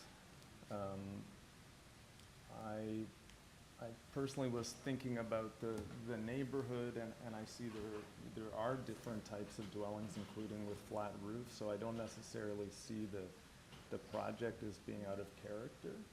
I think the issue is just that it's a big house, but it's a big lot as well. And so I actually like the way that they took the third floor and confined it and sort of lined it up with the house to the side. I know numerically the variances sound a bit big, but we have to look at the size and the impact, and I didn't see a lot of impact from that difference. What I did want to comment on as well is just that I understand that other folks have built according to the bylaw, and that this is seen as something that's not permissible, but the Planning Act, allows variances, and so the law actually contemplates differences from what bylaws require, and I don't see anything improper about it. I mean, that's why we're here. So I think I support the amended application. Okay, thank you. I'll just weigh in because so many people took a lot of time out of their day to come and participate in this, and I wanted to thank everyone. This takes a lot of time to come down from your daily lives, some of them from jobs, to participate, and we really appreciate it. We listened to everything that everyone said today. I'm going to agree with my colleagues, and my reasons are very similar to what my colleagues were saying. The variances really are quite minor, and as Dylan points out, they are dramatically reduced from what they were here for. So to a certain extent, your opposition worked. You achieved getting a structure which will be reduced from what it was originally. So that, the process in some respects has worked for you. But what I heard from most people, with the exception of the folks that are right next door, the major concern was you just didn't like the look of it. It's too big, it doesn't fit in with our community. Frankly, community character is a very nebulous thing, and everyone is going to have their different view about what that actually meets. And you know, if you do go, we went around and we looked at the street. There's a very eclectic mix of housing in that area. There's brand new houses, there's old houses, there are flat roof houses, there are houses which I frankly didn't think were particularly attractive, and some may or may not. But it's a very eclectic mix. And this neighborhood is in some degree of transition. It's changing. And I think the proposal before us has tried. It's bringing in a new modern architecture. It's tried to minimize the impact visually by putting the third story back. As Dylan points out, you're allowed to build 3 stories in this city. That's quite permissible. So they've tried to mitigate that, and I appreciate the consultation issue, and perhaps people feel they weren't consulted enough. But I think what I'm seeing is I think the applicant heard the concerns that you and planning raised and responded to them. So appreciate that not everyone is happy with the outcome, but it's a better outcome than it started with, and it's an outcome which is not inconsistent with the type of development that's happening in neighborhoods right across this city. So you guys have all got a great neighborhood. Congratulations, you all get along really well. That's fantastic. And I'm sure that this house, if approved, will probably contribute to that. So I'll be supporting it as well. So look to someone for a motion. Thanks, Chair. For my reasons and the reasons of all of my colleagues, I move approval of the application without condition. I'll friendly Planning amendment. planning Two condition was tied to conditions. plans. Pardon me. There's planning condition to the site plans and also the Metrolinx condition. Pardon me, yeah, site plan. I think also it might be a good idea to tie it to the front and side elevation, just to fix the portion of the third floor, the third story of the building, to ensure that footprint. Yeah, so it's set back too. Yeah. It's set back, that's what I mean. Through you, Mr. They're included in the planning condition? Okay. Okay. Okay, Okay. motion by Mr. Perfect. Reed, subject to those conditions. I have a seconder, Mr. Reed. All in favor? You have your approval. Thank you all for coming down and participating today. We will take a short, 5 minutes, good enough? 5-minute break. Members, please turn off your videos and microphones. Thank you.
Okay, we continue on. Item number 22, this is 34 to 50 King Street East and 2 Toronto Street. This is an application to alter the development standards for the 33-story mixed-use building approved under site-specific zoning bylaw 1195-2022 by converting the required office use space into hotel space for 142 hotel suites and related facilities on floors 1 through 10. The site is subject to a current site plan control application. Committee has before it a copy of plan, a survey, site plan, floor plans, and elevation, 6 photographs of trees on the subject property, a covering letter from the agent, heritage memorandum from the proponent, a servicing overview memorandum, a transportation memorandum, an arborist report and tree protection plan, presentation materials from the agent, and a copy of the site-specific zoning bylaw. We have email correspondence from Heritage Planning and Community Planning, and a staff report, another staff report from Community Planning. There is correspondence in opposition from 37 King Street East, which is the King Edward Hotel. Through you, Mr. Chair, we do have the agent here in person, no registered speakers for this item. Good afternoon. Good afternoon, Mr. Chair and committee members. My name is Inger Squires. I work for Urban Strategies, Inc. Our address is 197 Spadina Avenue. I do have a presentation here today. Maybe a to concise present to you. You've had a long afternoon, so I can go through it. I'll try to hit the high points, though Great. I don't necessarily want to rush through it, given the importance of this. Okay, let me know when you're ready. Yep, go ahead, please. Okay. So I'm a principal and planner at Urban Strategies. I'm here on behalf of our client, Larco Investments. Larco has Canada-wide land holdings, including a substantial portfolio of office and hotels, including several here in Ontario and other hotels abroad. I'm here today to speak about their property at 34 to 50 King Street East and 2 Toronto Street. It's located on King Street East between Victoria and Toronto's financial core. The site is was subject to 2016 zoning application and a 2017 site plan application. The zoning amendment, next slide, head over to slide 3, please. The zoning amendment was ultimately approved by the OLT in 2022 with a site-specific bylaw to permit a 33-story mixed-use building, among other obligations, 9,500 square meters of office GFA, and a conservation plan for the heritage building shown here in the foreground. As I'm sure the committee is aware and as outlined in the cover letter submitted with our application, the office market in Toronto has shifted significantly since 2016 and certainly since the OLT approval in 2022. The city has released several reports supporting this position. And while Larco had intended to build office on this site and for several years attempted to lease the new office space, they were not successful, which is why we're here before you today with this variance. Next slide, please. Our client is seeking a minor variance to convert the required office space in levels 1 to 11 to hotel and related commercial uses, all of which are permitted non-residential uses. The proposed hotel use is complementary to and can use the same space the office would have occupied. The variance does not require any changes to the approved height or massing, total GFA, total non-residential GFA, or the Heritage Conservation Plan. And the wording here before you at the bottom of, oh, this isn't the revised one. So through discussions with community planning, we revised this condition, which you would see in the city report with you today, to add some language towards, there you go, thank you.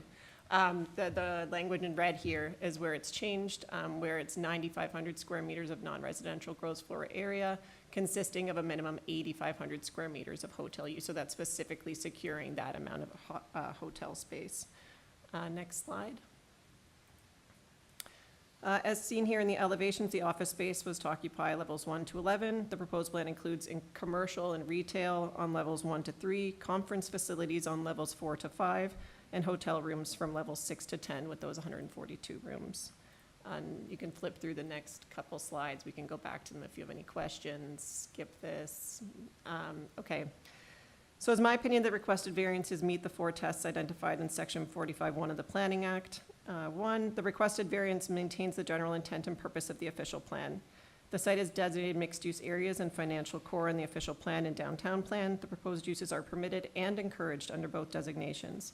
Policy 6.1 states that the opportunities to expand non-residential uses in the financial district will be observed to support the future economic prosperity of the city, region, and province. The requested variance supports this policy, and the proposal continues to deliver substantial non-residential uses on the site and generally maintains the ratio of residential to non-residential uses that were approved in 2022. Ooh, timing. The policy 6.2.2 states that development within the financial district will ensure no net loss of office and overall non-residential gross floor area. This is a dual policy that both myself and planning staff are satisfied we meet the intent of, as the project continues to deliver a minimum of 9,500 square meters of non-residential gross floor area. Moreover, the proposed hotel will help to create new job opportunities in the hospitality sector and will support the existing businesses within the downtown by providing short-term accommodation for visitors and travelers. The proposed hotel also includes conference facilities, which are an important amenity for the downtown.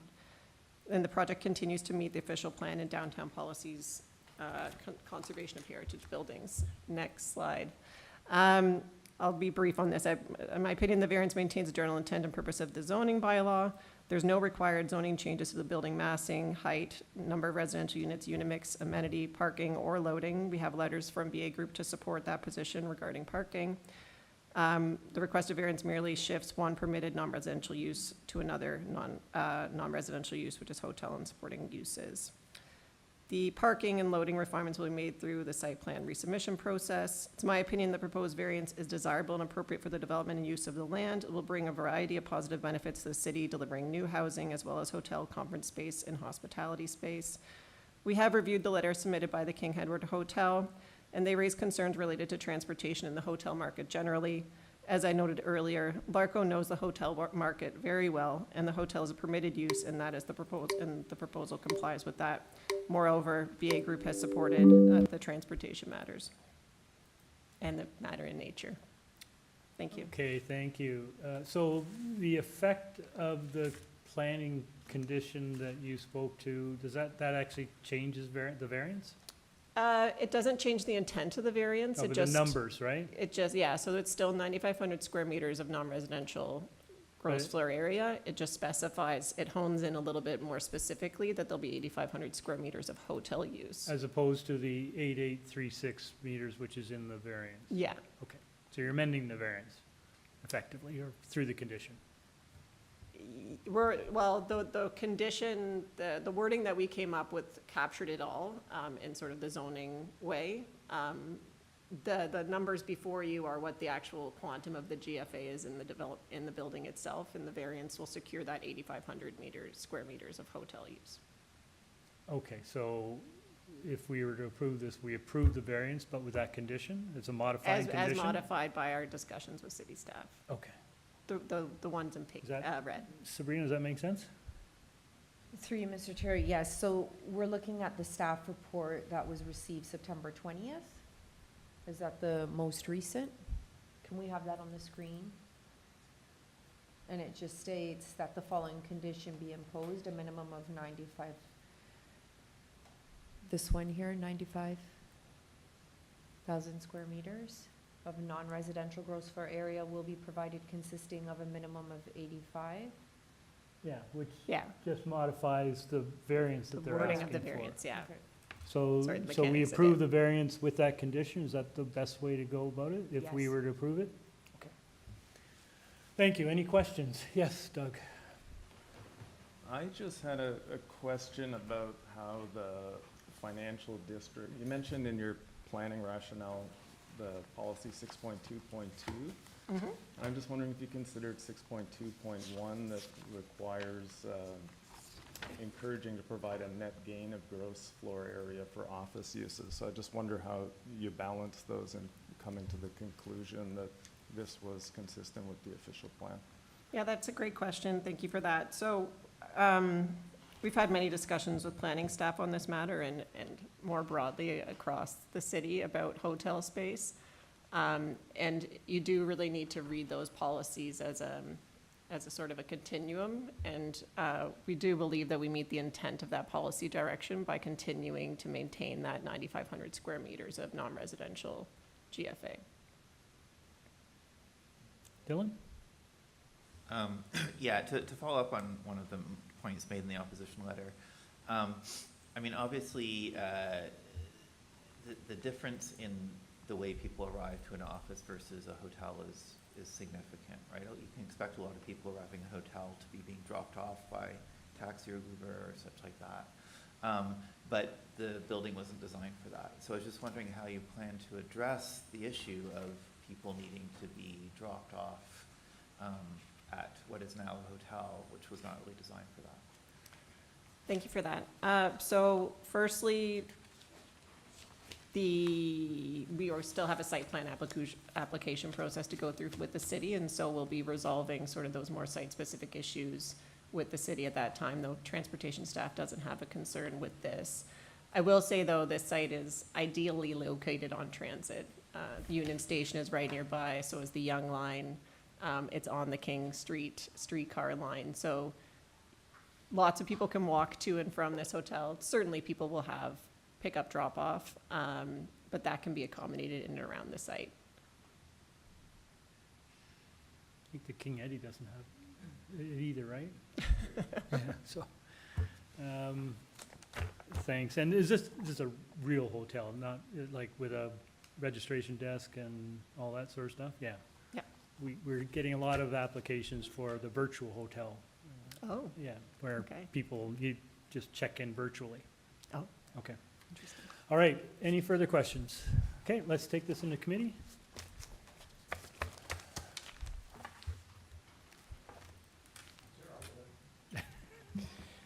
Thanks, Chair. I fully believe this is a minor variance that's being requested and makes sense given the context. Thanks for that presentation. It was helpful to put it into place. Yeah, and I can see no negatives to approving this, so I move approval with subject to the community planning condition. A seconder, moved by Mr. Reed, the seconder. Oh, seconded by Mr. Reed, all in favor? Opposed? Okay, Mr. Wilkins is opposed, it carries 3-1, you have your approval. Thank you very much. Have a Thank you. wonderful afternoon.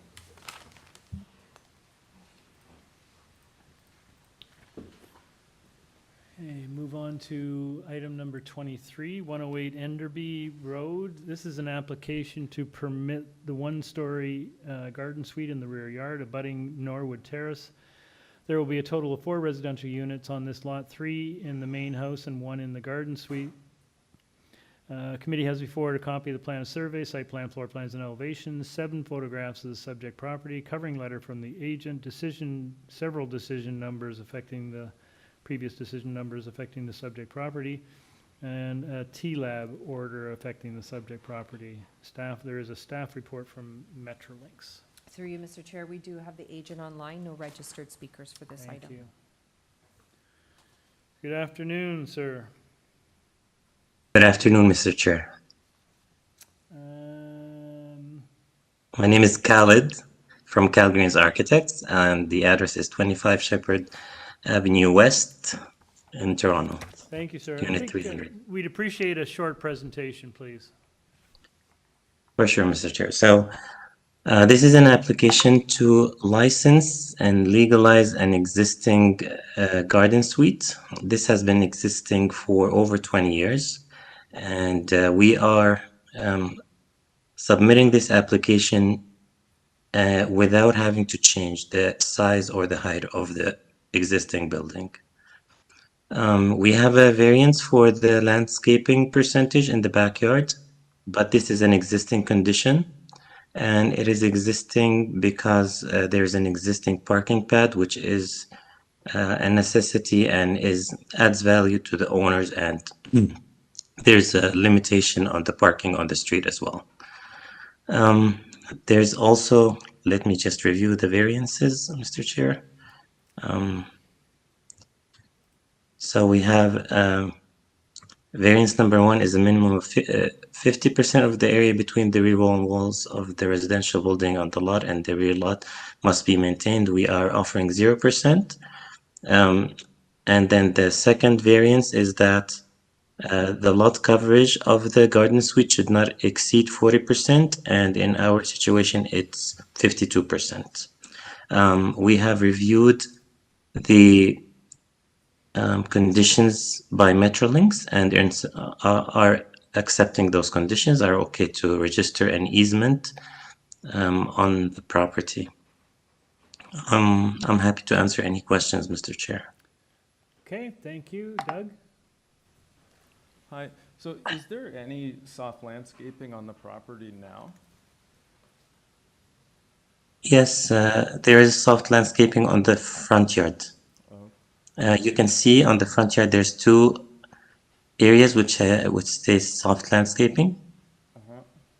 That's an existing condition, yeah. And what about the rear yard landscaping? Is there soft landscaping there?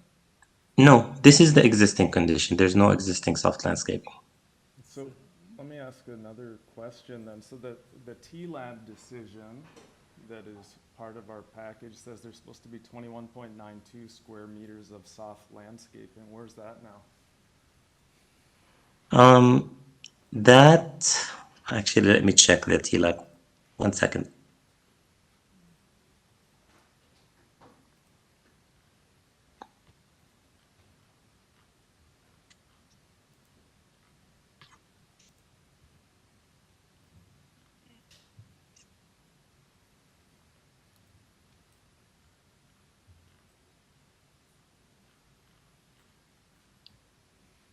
Minimum 50. I'm actually not sure about this part, sir. So, Okay, so I'm going to Yeah. interject here. This is a pretty important consideration. You're asking for a variance of 0% rear landscaping. All we have in front of us is an order which suggests that you should have 20-odd%. And you're not sure about this. So I'm wondering if we defer this and you might benefit from getting a better handle on your application and its relationship to previous decisions. Mr. Chair, yes. I mean, definitely I would be in support of deferring it to get back to you on this matter. Yeah, I think, the panel really can't make a reasonable decision on this in the absence of some clarity around that issue. Mm-hmm. Can I add as well? I think that they originally was supposed to be made with permeable pavers. The parking pad. The parking pad. That, yeah, I noticed the dates, like the dates, that one was in 2020, the T-Labs in 2021. So Right. again, more confusion. Yeah.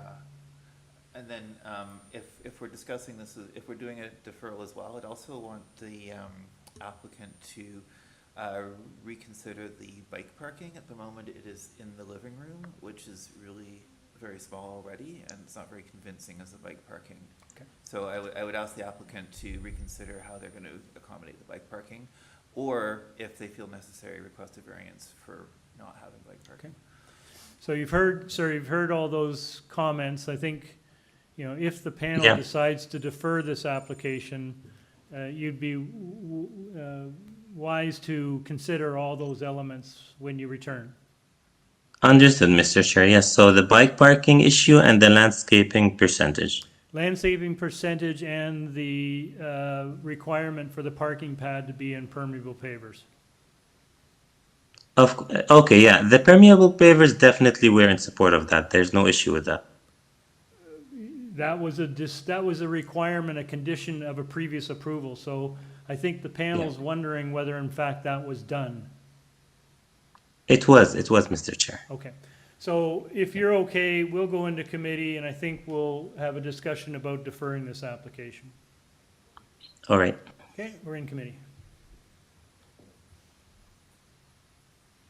Someone want to move deferral? Sure, I'll move deferral. First of all, to address the previous requirements from previous decisions about soft landscaping in the rear. Secondly, to address the issue of permeable pavers, which were also required from previous decisions. And thirdly, to address the issue of bicycle parking in the plans. Right. Okay. Motion by Mr. Reed to defer this application. I have a seconder. Mr. Wilkins, all in favor? This application is deferred.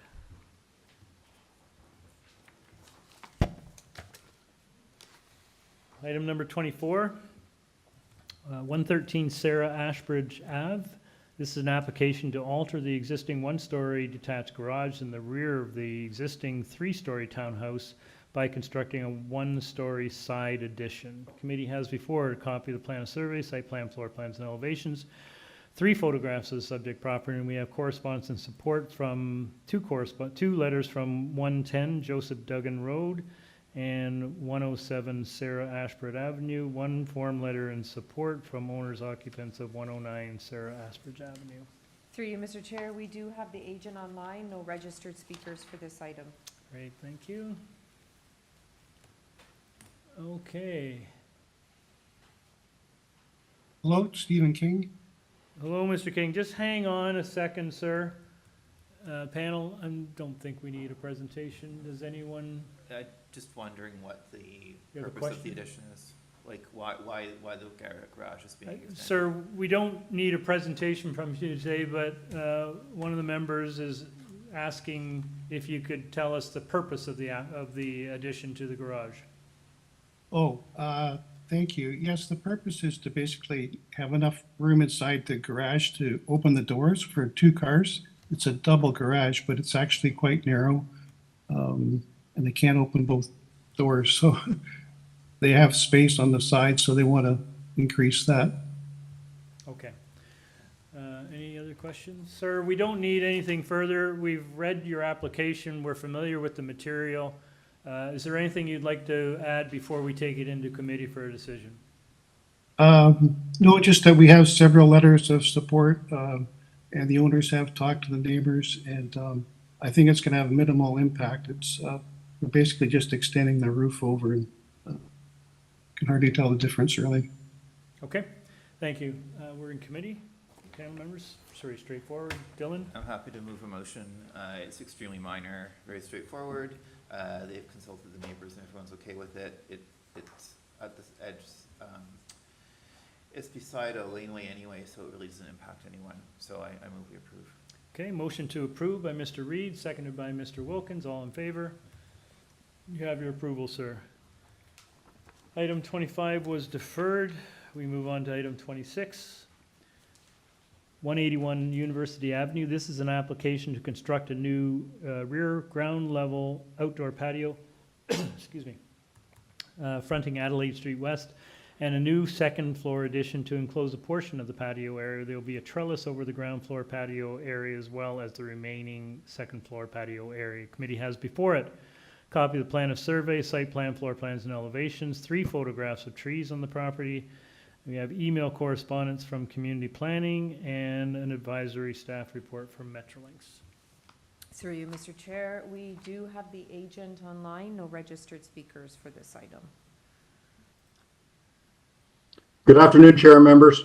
Good afternoon. Your name and address, please. My name is Robert Bader, Robert Bader.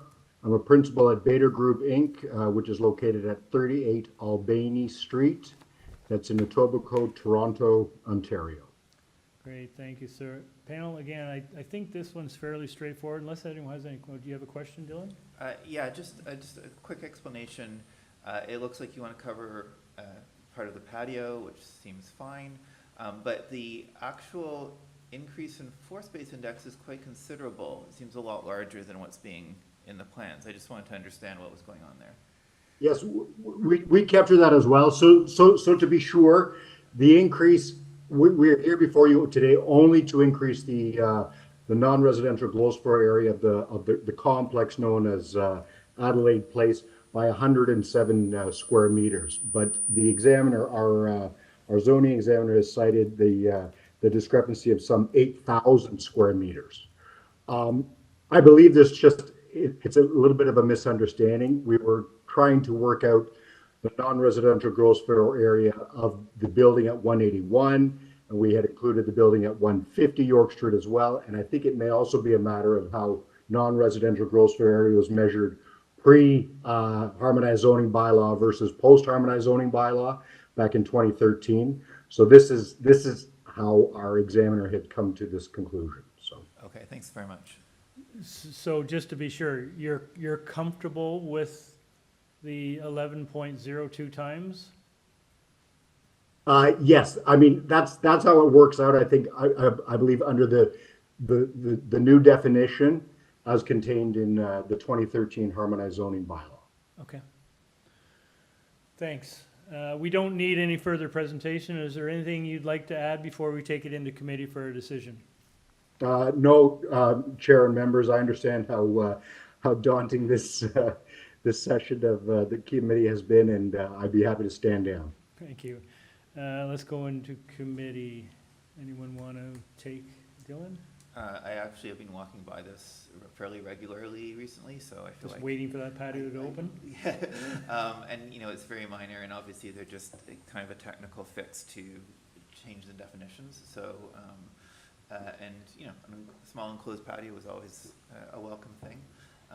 Extends the patio season a little bit for people. So I think this is desirable and minor, and I move we approve it.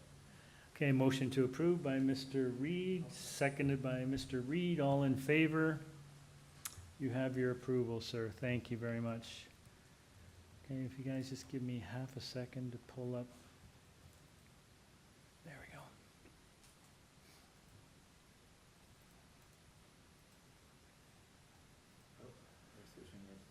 Yeah.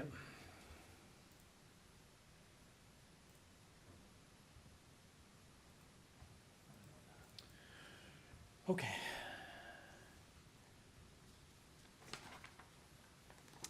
Item number 27, this is 16 Silverwood Avenue. This is an application to construct a new 3-story detached dwelling with an integral garage, a rear ground floor deck with stairs and a front driveway. Committee has before it a copy of the plan of survey, site plan, floor plans and elevations, covering letter from the agent, decision number A0410/24TEY affecting the subject property, email correspondence from the applicant with Urban Forestry, an arborist report, tree assessment plan, presentation materials from the agent. We have a staff report from Urban Forestry and 6 form letters in support from 17 and 21 Elderwood Drive, 14, 17, 18, and 20 Silverwood Drive. Okay. Through you, Mr. Chair, we do have the agent online, no registered speakers for this item. Great, thank you. Good afternoon, committee members. My name is Kay Rook. I'm the planner for the owners of the property at 16 Silverwood Avenue. I'm at 85 Riker Crescent. Well, I think to start off with, sir, you've been previously refused, so you're back again. I think if you could share with the panel what has changed since your first visit here. Sure, you're quite correct, sir. This matter was before Committee of Adjustment July 3rd of this year. The main issue was if you go to my presentation materials, if you refer to the site plan, the main issue was the tree number 3 out of the 3rd slide, please. So on the top left corner, you see tree number 3 located between 18 and the subject site, 18 Silverwood and the subject site. That tree was originally slated to be removed. Urban Forestry had concerns with that. As a result of that, committee did, in their wisdom, refuse the application based on that, based on the recommendation of Urban Forestry. Since then, we have reached out and have had conversations and come to a resolution on how to deal with preserving this tree, all the while maintaining a proposal that is satisfactory with my client. And what's been done is there's a rear deck that was previously excavated underneath. That no longer is the case. It's not excavated anymore, as by the dark dashed diagonal lines above the red hatching there by the trees. So all of that is being unexcavated, and as a result of that, tree number 3 can be preserved and saved. You'll note that Urban Forestry did provide comments, did not recommend refusal, rather standard condition number 2 for tree permits to be applied for. And that was the issue at hand, and that issue has been resolved with Urban Forestry. Okay. Now, just to go through the variances, sir, I'll go through them. There's the variances related to dwelling length and dwelling depth. Dwelling length being at 19.74 and dwelling length depth being at 19.08. And the reason behind this, and if you go back to the presentation slides again, is if you go to the 4th slide, sorry, the fifth slide, pardon me. You'll see that the deck is excavated underneath in the presentation materials. The next slide. There we go. In the green shaded area, that is the basement, and you'll note on the left, that is the deck that extends beyond the rear wall. It's excavated underneath, and as a result of that, the zoning bylaw defines that the length be measured to the end point as opposed to the rear main wall. And you'll note that the principal house that's above grade is 17 meters, with the exception of that small slivered yellow hatched area, which is the bump out located in the middle of the house. And I would submit to committee that because of the location of that bump out at the rear, being centralized and being set back from either adjacent neighbors, the impacts associated with that small protrusion is minimal and would not have any adverse impacts to the adjacent neighbors. With regards to the FSI variance, there's a variance related to FSI at 0.93 or 0.65 is permitted. And if you'll note that this is a 3-story dwelling, and the reason it's considered 3 stories is because within the roof line or the attic space, there's livable space that's being provided. That results in the 0.93 number in terms of FSI. However, from a streetscape perspective, if you were walking down the street, you would not be able to perceive whether or not there's livable space within the roof line. And if you were to eliminate the roof, the livable space within the roof, your FSI actually comes down to 0.76. And if you go back to the first presentation slides, you'll see an area context map highlighted. Those properties that have been highlighted in green are FSIs that exist within the area that have either been approved or existing that are greater or equal to 0.8. And you find that immediately adjacent to the property on the subject street and in the surrounding neighborhoods of the subject site. You'll also note that the blue dots represents a letter of support that we have received, 6 in total, 4 on Silverwood. The 2 adjacent neighbors are in support, and also 2 additional support letters from Elderwood, which is the street immediately to the north. With respect to the side yard setback variances, there is this east and west side yard at 1.22 and 1.818. The next map shows side yard setbacks that are less than 1.5 meters within the area. It's predominantly a side yard setback that doesn't comply with the zoning bylaw. This is a characteristic of the neighborhood, and you'll note on the site plan, if you can go back to the third slide, the existing dwelling, which has been highlighted, outlined in the red dash. You'll note on the west side yard, we're maintaining the existing side yard along that edge, and also we're creating a 1.23 meter side yard setback on the east side, which is to the right. But you'll also note that the adjacent dwellings on 18 and 14 have reduced side yard setbacks below the 1.5 meter standard. The other variance related to front yard setback, once again, you'll note that the existing dwelling and the proposed dwelling are consistent with what's existing there today. And you'll note that there is a small protrusion, which is highlighted in green, which is the bay window. And I would submit to you that is very consistent with the existing setbacks on either side and doesn't stick out beyond the front, significantly beyond the front walls of adjacent dwellings or other dwellings along the street. There's the 7th variance, which is the final variance the 6th variance, which is the width of the stairs of the rear deck. And if you go above again to on the site plan, the width of the stairs is 11.07, whereas 2 meters is permitted. I would submit to the committee that this is basically 2 feet above grade. It would not have a significant impact on adjacent neighbors. We wouldn't be a protruding or a stair or a deck that's elevated above and beyond the adjacent dwellings, which would overlook onto the other properties and would not create a significant impact. I would submit to you that the width of the stairs is pretty much at grade, and once again does not impact the adjacent neighbors on either side or to the rear. Okay. The final variance, I'll just quickly finish, is the rear yard setback is the 8.36 meters. That's once again related to the fact that the deck is excavated underneath. It's being measured to the edge of the deck as opposed to the rear of the rear wall of the dwelling, and to the rear wall of the dwelling, it's approximately 9.20 meters. If there's any questions, I'll be glad to answer them. Thank you. Any questions, Dylan? Yeah, given that the length and depth and the rear yard setback are all dependent on the fact that it's just the basement that's extended. Would you be okay if we tie this approval to elevation and plans? No, sir, that'd be more than acceptable. Okay, thank you. Anyone else? Okay, thank you, sir. Let's take this into committee. Dylan? I'm going to try to relieve Peter from all the motions. Yeah, I mean, it's given the explanations, so I thought these were perhaps a little long, but definitely helpful explanations. The depth and length and rear yard setback ones are really just related to the basement. The side yard setbacks are common in the area. Really, I would say these are minor, and they totally fit with the character of the neighborhood. And I think it's actually a very nice design as well. It's a thoughtful, seems to fit well with the neighborhood.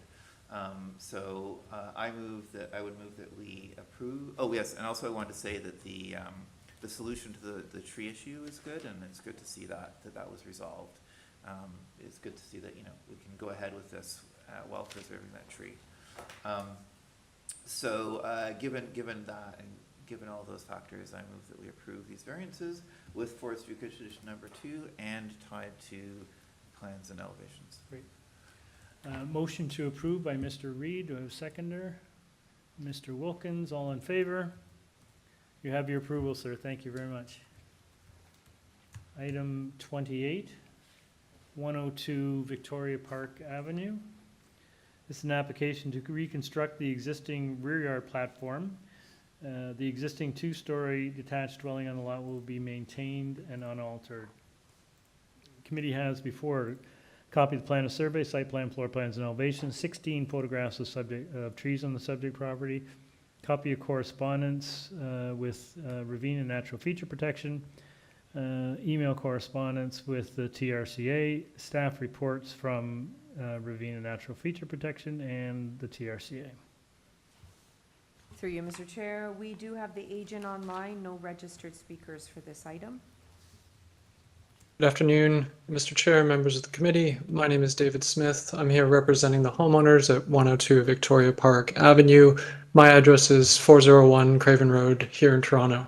Great, sir. Thank you very much. Hang on a second. Guys, this is just a reconstruction of the rear deck. It seems to have TRCA and urban forestry approval. Do you need a presentation? No. Sir, we don't need a presentation. We've read your application. We understand the material.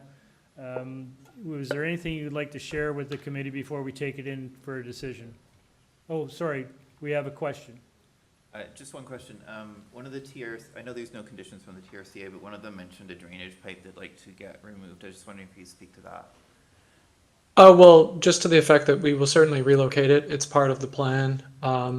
It's a little further down in the consultation process with TRCA, but rest assured it'll be addressed. Great, thank you. Okay. All right, is there anything you'd like to add before we take it in for a decision? I think this is exceptionally straightforward. I feel it meets the 4 tests, and for the sake of expediency, I'll leave it at that. That's great. Thanks very much. Okay, we're in committee. Peter? Thanks, Chair. My only concern with this was whether TRCA was on board, and they obviously are. This is a straight reconstruction, and I think that for that reason it's minor. I move approval without condition. Motion to approve by Mr. Reed, seconded by Mr. Wilkins. All in favor? You have your approval, sir. Thank you. Item 29, 80 NEALON Avenue. This is an application to alter the existing 2-story detached dwelling by constructing a rear 2-story addition and a rear ground floor covered deck with a rear basement extension below. Committee has before it a copy of the plan of survey, site plan, floor plans, and elevations, 2 photographs of trees on the subject property, and 4 form letters in support from 51, 78, 82, and 84 NEALON Avenue.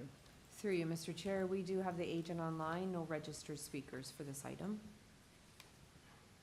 Good afternoon, Mr. Chair, committee members. My name is Peter Latoshak of the Tag Studio, and my address is 4700 Lloydtown Aurora Road, King. Okay, sir.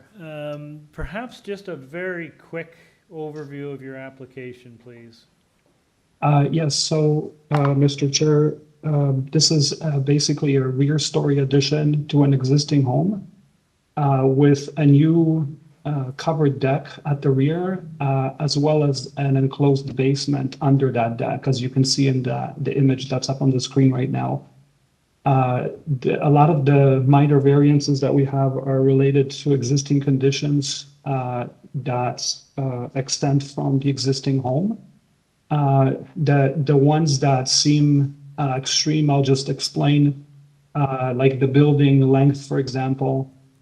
It's the reason for that number seeming so large is because it's being taken from the front second floor wall, which extends towards the street farther, I guess, than the ground floor main wall.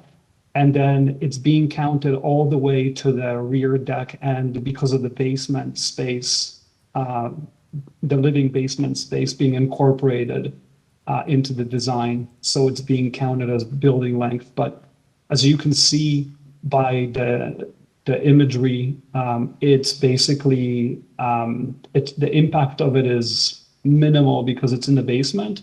And at 78 NEALON, which is partially shown in this site plan in front of you, you can see that we are essentially a little bit less than their building length, and I guess a little bit more than their deck. That's being kind of highlighted there by the moving hand. And aside from that, I don't think that any of the other variances are, I guess, extensive enough to begin explaining, but I'm happy to answer any questions that the committee might have. Okay, thank you. Questions, Dylan? Essentially the same question as an earlier one. Since a lot of these variances are related to the basement and the covered porch, are you okay if we tie our approval to the plans and elevations? Absolutely. Thank you. Thank you. Any other questions? Okay. All right, let's take this into committee. Does anyone want to have comments or a motion?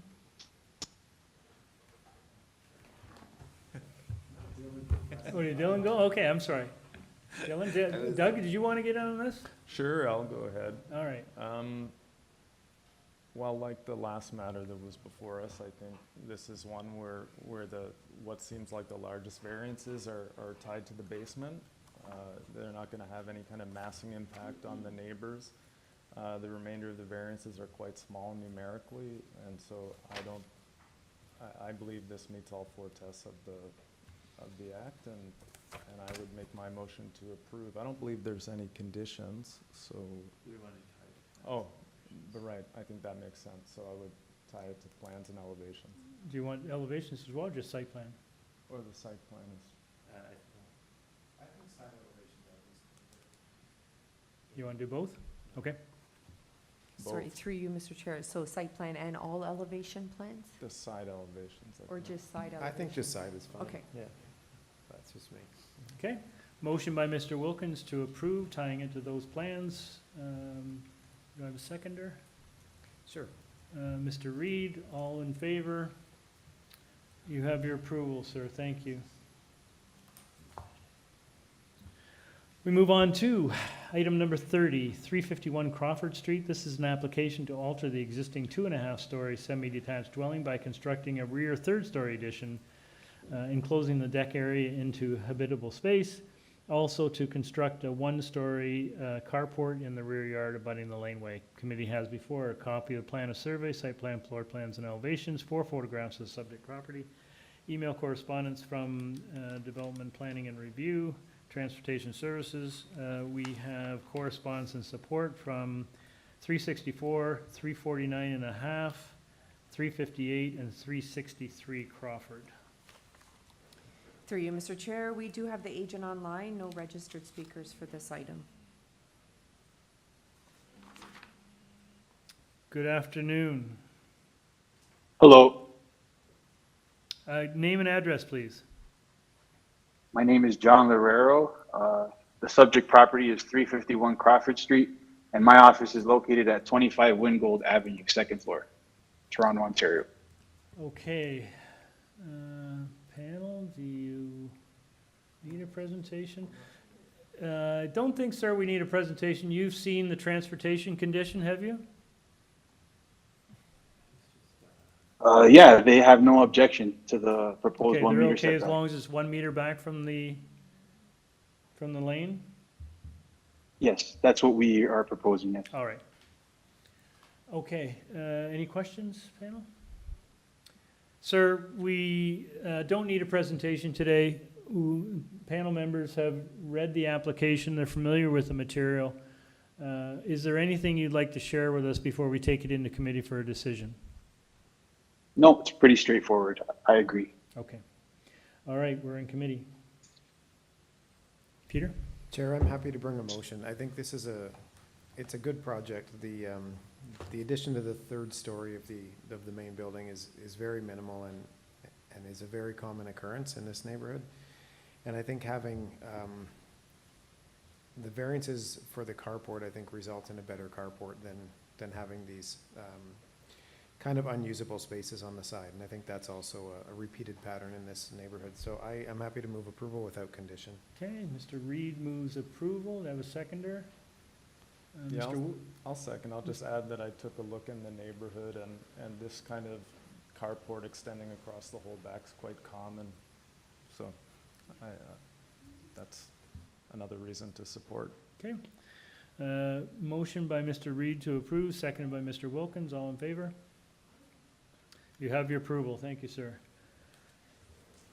Item 31, 686 Rhodes Avenue. This is an application to alter the existing two-story semi-detached dwelling by constructing a rear second-floor addition and to reconstruct the rear ground-level walkout deck with stairs. There will be 2 residential dwelling units in this dwelling. Committee has before a copy of plan of survey, site plan, floor plans, and elevations, 2 photographs of trees on the subject property, and a cover letter from the agent. Through you, Mr. Chair, we do have the agent online, no registered speakers for this item. Great, thank you. All right, Mr. Taylor, Yes, sir. you give us your full name and address, please? Yes, my name is Michael Taylor. I'm at 3465 Willoughbout Terrace in Oakville, Ontario. Thank you, sir. Hang on a And second. I'm the agent for the owners, sorry. Panel, do we need a presentation on this one? Okay, sir, we don't need a presentation today. The panel members have read your application. We're familiar with the material. Is there anything you'd like to share with us before we take it into committee for a decision? No, it's a very, very, very simple set of variances, so I think I'm okay. Okay, great, thanks. We're in committee. Someone want to take this one? It's very straightforward. Peter? Yeah, as you said, the variances themselves are very minor, and it's a pretty modest addition to the back that really aligns this house with the prevailing pattern of depth in the back and the height as well. So I can see no negative impact of approving these 3 variances. So I move approval without condition. Okay, motion to approve by Mr. Reed, seconded by Mr. Reed. All in favor? You have your approval, sir. Thank you. We move on to item number 32, 412 Russell Hill Road. This is an application to construct a new 3-story detached dwelling with an integral garage, including a tandem parking space with a car lift, a rear second-story deck, a rear third-story balcony, a rear covered ground floor deck, a side pathway and stairs leading to the rear yard, and a hammerhead turnaround driveway. Also to construct a 1-story cabana and swimming pool in the rear yard. Committee has before a copy of plan of survey, site plan, floor plans, and elevations, revised site plan, floor plans, elevations, received September 18th, revised zoning waiver, received September 18th, red line public notice from the agent, covering letter from the agent, excuse me, MOU between the applicant and 35 Dunlow Road, arborist report, presentation materials from the agent. We have email correspondence from Transportation Services and from Urban Forestry. There are 5 form letters in support from owners occupants of 419 Russell Road, 417, 360, 435 Russell Hill Road, and 37 Dunlow. There is correspondence of interest from 35 Dunlow Road and correspondence in opposition from 410, 415, 408, 409, and 414 Russell Hill Road. Through you, Mr. Chair, we do have the agent online, and we have one registered speaker in support and 3 in opposition. Okay, thank you. Mr. Pfeffer. Good afternoon. I'm Jim Pfeffer from 95 St. Clair Avenue West, and I'd also like to give the committee some changes that we've agreed to make to the variances. Do we have those? You had submitted some red line stuff? I had. Okay, why don't we start with that?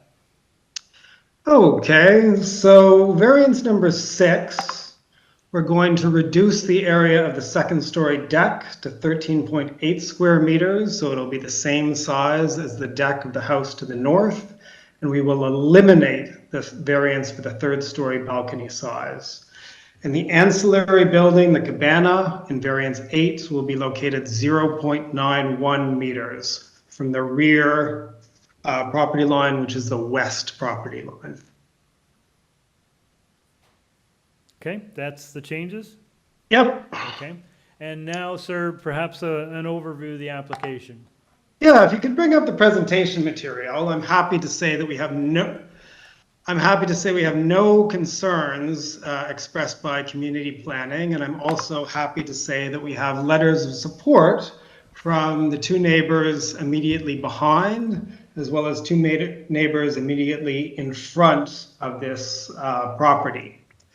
Now, looking at the front elevation, you'll see that this is a house that's very typical in style and in massing to a lot of other homes in Forest Hill, and I think the variances that we're seeking are actually pretty common for this neighborhood as well. And while we're looking at the front elevation, I'll point out that this house does have a 3rd story, which is entirely behind that hip roof, which is also very common in this neighborhood. And without that, our FSI would be 0.55. So although we're seeking 0.75, a lot of that massing isn't as much present in the sort of streets or, in the footprint of the house. On the next page, you'll see the site plan. We're asking for variance for the Hammerhead Drive, but we're actually replacing a parking court, which is in front of the entirety of this house. So we're increasing the soft landscaping in front. We're not asking for a variance for that, of course. At the back, or actually to the sides, you can see we're very much in keeping with that home off to the left side of this sheet. We've got our second story is that thick gray line, and in the back, we line up, if you could zoom up a little bit up or scroll up a little bit, that thick gray line, that's in line with that 2-story high element of that house to the left, 414 Russell Hill Road. And our terrace, which is a terrace above an extended basement, is just 2'4" beyond theirs. And we've notched it in to line up with theirs at the side yard setbacks. So we're really following that house just in terms of the length of the house. And of course, that length is to that basement. There's a rear walkout condition in all of these lots. On the next page, you'll see an aerial photo with the same site plan overlaid. And on that house on the left side of the page, you'll see they have beside this property a driveway with secondary windows facing that driveway, and then a large setback and a parking court. So though we're asking for that 1.2 meter side yard setback in this neighborhood where 0.9 used to be as of right, there really isn't any impacts on either property. And I'll show you some photos of those conditions in just a little bit. On the next page, the aerial photograph, I'd just like to point out here that in terms of the patterns of open space in the front, rear, and side yards, we're very much in keeping with the pattern of development for both older and newer homes in this neighborhood. And on the next page, a summary of some variances that we've researched. I'd particularly like to call out to the committee's attention 366 Russell Hill Road, which this committee recently approved at 0.96 FSI, and also 425 and 442, also in this view at 0.88 and 0.86 respectively. So when we're looking for 0.75, we're not an outlier, but we're actually a lot less than a lot of what has been granted on similar lots. And those houses also got side yard relief. On the next page, One neighbor has pointed to this and says it actually illustrates how much further we're going beyond their house, when in fact we did this to show exactly the opposite. You can see our 2-story back wall is in line with that bay. Our terrace just 2'4" beyond their terrace. You can see that sort of rear yard walkout condition. So really, we're following very much the cascading of that property. They have a significant privacy screen. We're happy to accept a condition to have one as well. Moving on, there's some photos of other large houses in the neighborhood, but particularly if you go to page 11, there's those side yards. And on one, that's 414 to the north, we've agreed with them to create a mutual side yard to improve the condition basically for both properties. One page up, and then you can see that driveway, the secondary windows, and that large parking court on 410 Russell Hill Road to the south. And 2 more pages down, and you'll see some photos that were taken in the rear yard, including that 2nd-story balcony on 414 Russell Hill Road. We're going to be the same size as it, so overlook, you know, where it's kind of a mutual condition here. Thank you. Thank you, sir. Panel, any questions? Okay.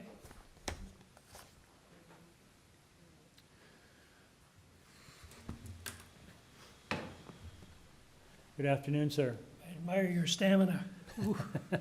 Wow. My name is Glenn Christie. I reside at 410 Russell Hill Road. Thank you for the opportunity to make our objections to this application known to the committee. I am representing myself and essentially 4 other homeowners who are within the 60-meter affected area. I live at 410, as I said, the property on the south side of the subject property, immediately on the south side, and we have been there for 30 years. I'm also speaking in conjunction with the owner of 414 Russell Hill Road, the property to the north side of the subject property. And that family has been there for 23 years. We both vigorously object to this application, and we are the 2 properties most affected. Most of the letters of support are outside the 60-meter zone and are not directly affected by this application. It is difficult to understand how the 9 bylaw variances in this application can be described as minor. Most not even close. They plan to demolish the existing house and build a new structure that will simply overwhelm the lot. You can see on page 2 of their presentation material how much bigger the new structure will be. If you can put up, yes, you can see the house. And my house to the right there, you can see how it dwarfs it. The building length exceeds the bylaw by 52%. That's 8.8 meters, or about 27 feet. Not my definition of minor. If you look at page number 6 of their material, which I think the agent showed, you will see very clearly how far the building intrudes into the rear yard. I mean, it's just, it cascades, well, it cascades. Well beyond 414 Russell Hill Road and well beyond the bylaw. Also, I'll draw your attention to page 15, which the agent did not show of their presentation. If you can put that up, number 15. For some reason, they don't show my house, and that's because it would show their house extending at least 30 feet beyond my house. And my house is not small, at 4,000 square feet. Not only does the proposed structure result in a major loss of privacy for the adjoining properties, but it also requires the destruction of several mature trees, which are right on our property line. There is an environmental impact which cannot be ignored. The proposed house at 412 will be what some people would call a monster home, squeezing in as much as they can and exceeding the floor space bylaw by 214%, more than 2 times what is allowed. It's a huge house that has a first floor extension at the rear, and that extension also has an extension. And below these extensions is a basement which pushes the whole footprint way into the rear yard. And above these extensions is a deck, again, that exceeds the bylaw, even with the revision that was mentioned a moment ago. The architect has documented that the proposed variances are consistent with other houses in Forest Hill. I will challenge the notion that bigger doesn't always prevail. On June 5th, a few months ago, I attended a COA meeting here regarding the application for 417 Russell Hill Road, a property directly across the street from 412. I voiced my objections to that application. Again, on behalf of affected neighbors, that application was denied because it was also too large and had a detrimental environmental impact. It is my understanding that the owners and architect of 417 across the street heard our concerns and will be coming back to the committee with a scaled-down house and revised site plan. This is what we were asking for 412 Russell Hill Road. Build your house, but do so respecting your new neighbors. We ask the committee to direct the architect and owner to reduce the size of the footprint and to judge this application based on the integrity of the bylaws, or why have them. Again, look at pages 2, 6, and 15 in their material. We urge the committee to reject this application and send them back to the drawing board. Thank you. Thank you, sir. Questions? Sir, you mentioned you were speaking on behalf of other neighbors, specifically 414. 414 is registered to speak, right? So. Yes, he's traveling, so I wasn't sure, he wasn't sure whether he was gonna be. Okay, I just wanted to make sure, because he was listed here, I think you mentioned that you were kind of reflecting his concerns as well. Mutual concerns. Okay. Yeah. Great. Great, thank you very much, sir.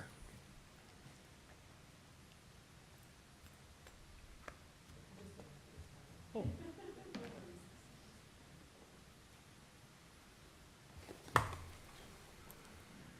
Thank you. My name is Jonathan Eckler. I reside at 35 Dunlow. Okay. Given the changes to variance 8, I wish to express my support for the proposal. That was the MOU that we saw that was with you? Yes, that's right. Yep. Okay. Okay. Great. Thank you. Any questions, panel? Nope. Great, thanks so much. Through you, Mr. Chair, then at this time, we'll unmute the owner at 414 Russell Hill Road. Mr. Koffler.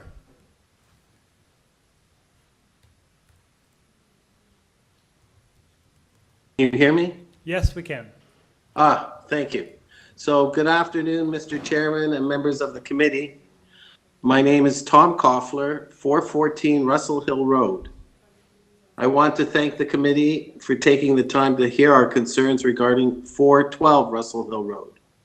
It's been a long afternoon, so I have focused on the most important issues from our perspective, taking in effect the effect of the new residents and impact it would have on 414 Russell Hill Road. I do take objection to Jim saying there is no impact on our residents. So I will outline 4 points. I want to support the concerns of 410 and other homeowners, and that the home structure proposed to build at 412 Russell Hill Road is too large for the present size of the lot. The physical size of the building, particularly the length, is 52% greater than the current bylaw allows, and the building depth exceeds the bylaw by 35%. Please refer to page 6 in the drawings. In particular case, sorry, am I going at page 6? In particular case of our residence, 414 Russell Hill Road, the north wall of the new proposed house exceeds the permitted bylaw of 17 meters by an additional 3 meters.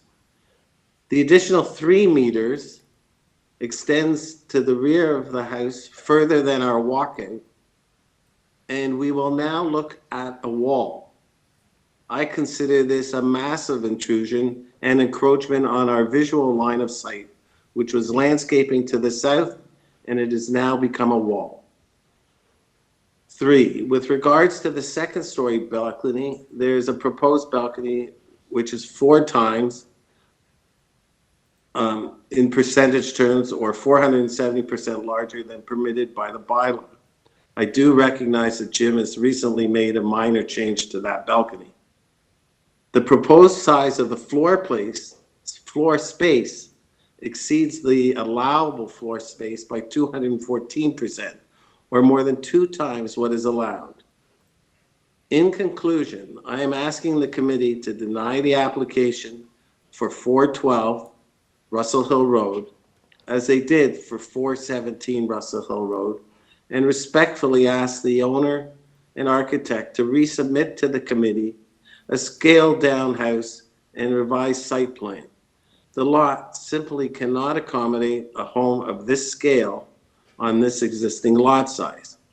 I say everything in respect to the owner, architect, and thank the committee for listening to my current points of objection. Thank you, Mr. Chair and committee. Thank you, sir. A quick question. I think the agent for the application indicated that their proposed house and your house were very similar. And looking at a street view, it looks like your house is fairly substantial. Would you say that it's roughly the same size, or? No.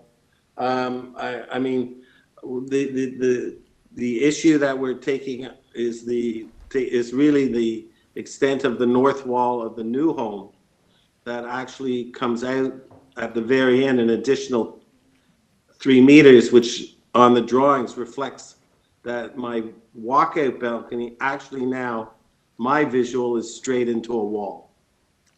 So your concern is mostly the patio and the covered room at the rear? That's correct. And shown on page 6, you'll see that if you were on my balcony where the view is now a wall, where prior to that it was straight across, and I see landscaping right all the way down, Russell Hill Road backyards. It's a complete block of, it's simply said we're looking into a wall. Okay. Panel, any questions? No? Is there any more speakers? Yes, one more speaker. Through you, Mr. Chair, we'll unmute the owner at 417 Russell Hill Road.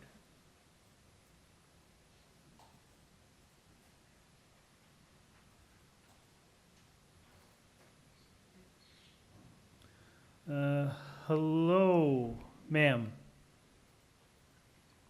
Ms. Kellick?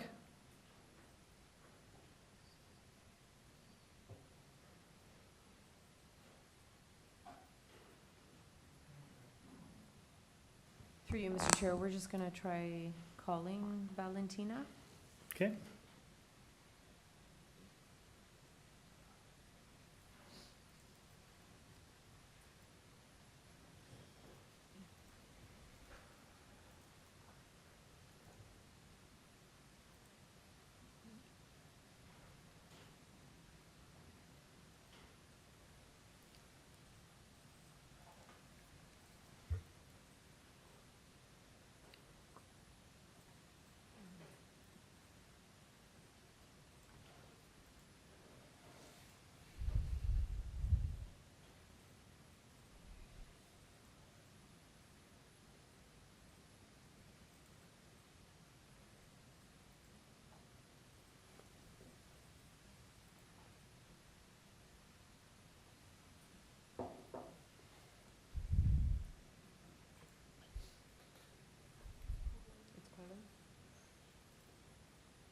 No pickup?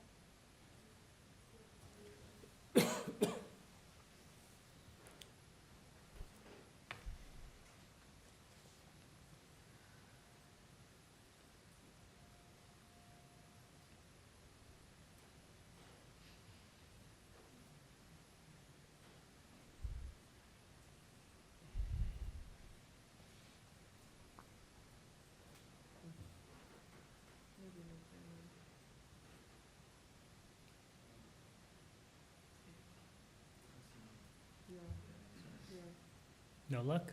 No luck. We've tried to contact Ms. Kellick at 417 with no success, so we have to move on. All right, we'll have the agent back. Sorry, through you, Mr. Chair, I just want to confirm. So variance number 6 is amended, and variance number 8 is also amended. But for variance number 6, the rear third-story balcony, are they still proposing a rear third-story balcony, but it'll be at a measurement of less 4 than square 4 meters? I So think it'll that's what he just- said, yeah. Okay, so I just wanted to confirm that. Yeah. Okay, thank you. All right, Mr. Pfeffer. Yeah, so I just want to speak to that 417 Russell Hill Road across the street. Of course, it was a very different application. Of course, we have no community planning concerns for our application, and I think that application was for well in excess of 80% FSI. And I think they also dug out the majority of the rear yard for its extensive basement garage. So I think, you know, to say, oh, that failed, this should fail, it's really, it's not a proper comparison. If you could go to page 12, I want to speak to Mr. Koffler's concerns, in particular about length, because we met with Mr. Koffler on site. And if you take a look at page 12 and that central view, you can see we actually we actually staked out the back of our basement, and that's that white stake in the ground, if you can zoom in on that top central photograph. So you can see there's that white stake in the ground. That's the very back of our basement. That is just 2 foot 4 inches beyond the back of their extensive ground floor terrace. Our ground floor terrace is going to be a foot lower than theirs.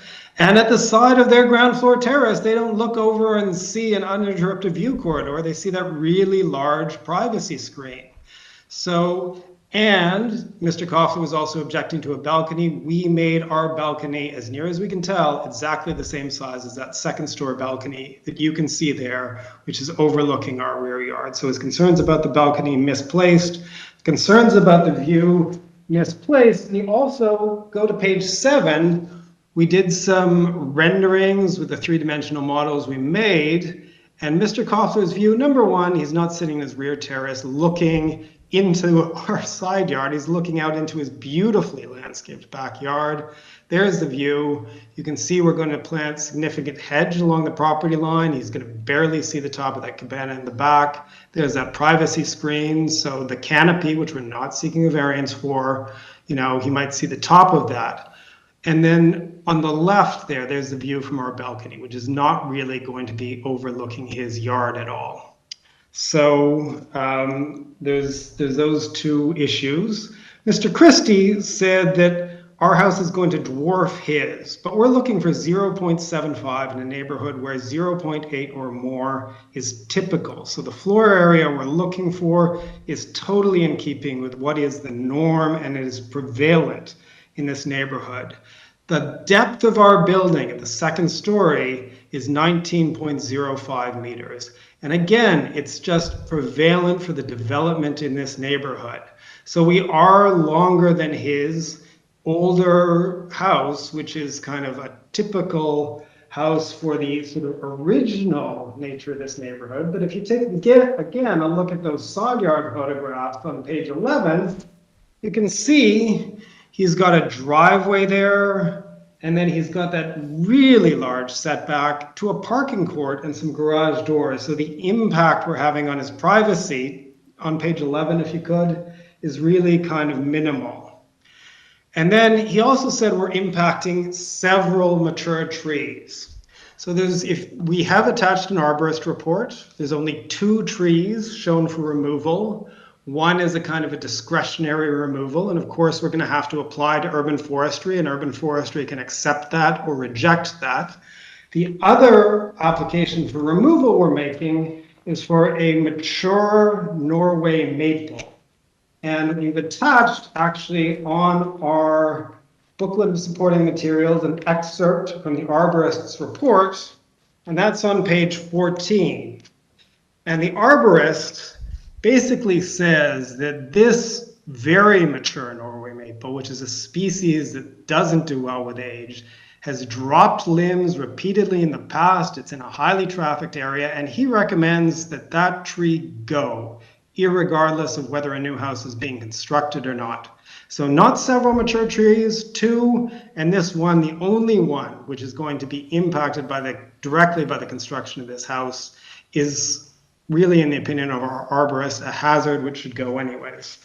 So I think, I've spoken to those issues. We're really not very big for the neighborhood.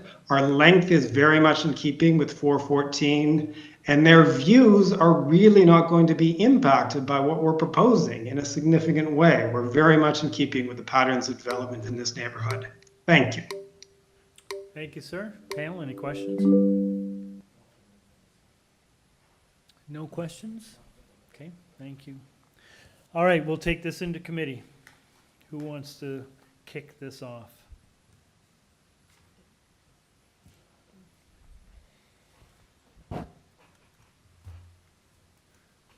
Dylan? Okay.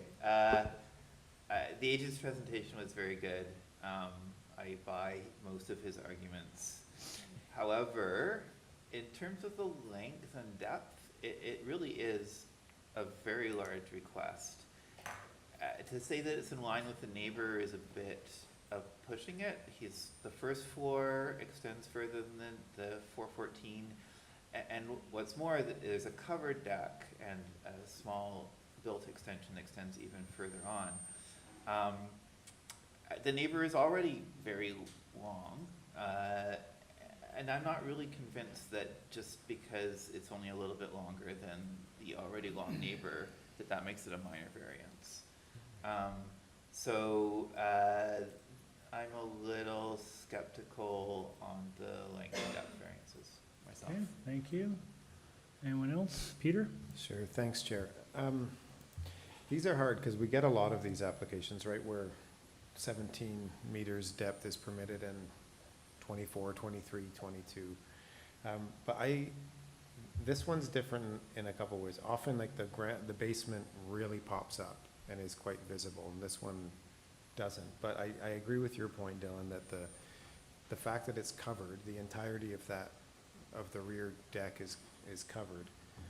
Plus, the first floor kicks out farther with it, though it's glassed. I do find that I find it a little bit egregious. Like the neighbor at immediately north, like that's a very large house as it is, and this goes further beyond. So I completely understand the concerns of the neighbor to the south, and though I do recognize that this is the kind of predominant pattern of redevelopment in this area, I think this one pushes the length and depth a bit too far, as you do, so I don't think I'll support it. Doug? Any thoughts? Yeah, well, I think what I was struggling with was the length as well. I thought even on the sometimes we'll see these proposals, maybe the second story steps back quite a lot, so maybe the second story is in compliant and then the third as well, but this one, the second story also is looking for 2 meters, and then with the covering, I think that it makes the massing quite large on the lot, and I thought, I agreed with the neighbors who thought they'd be looking at a wall. I thought it's a big imposition and a big ask. Okay, I will take a contrary view. I have seen a lot of these buildings, and depth is a really big concern. Peter, I think we've seen a number where the basement is elevated. You get 2 stories of blank wall, and I think in those cases it is a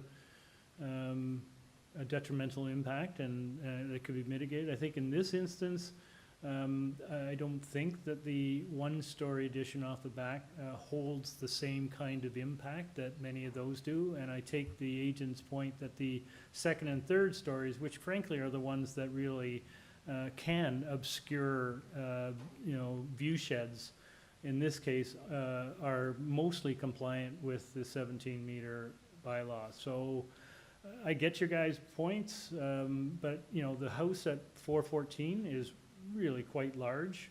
I don't see any impact, frankly, on that property. I think the agent's correct. The view shed is to the rear, not to the side, or if any side, it would be towards Kilberry. The other property at 410, it is deep on one side, although that looks like a little courtyard that might be affected. But there's trees, there's shrubberies, there's ways to screen that.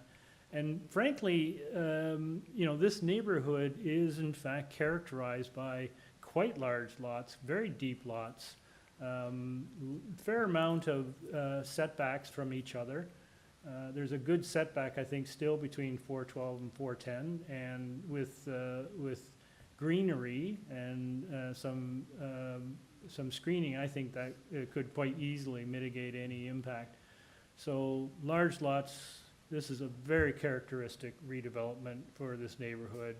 I don't think it's out of character or out of line with what we have seen, nor which is supportable. So I appreciate you guys' concerns, but I would support this one. So I'll look for a motion. Okay, I'll make a motion to refuse these variances for the reasons stated.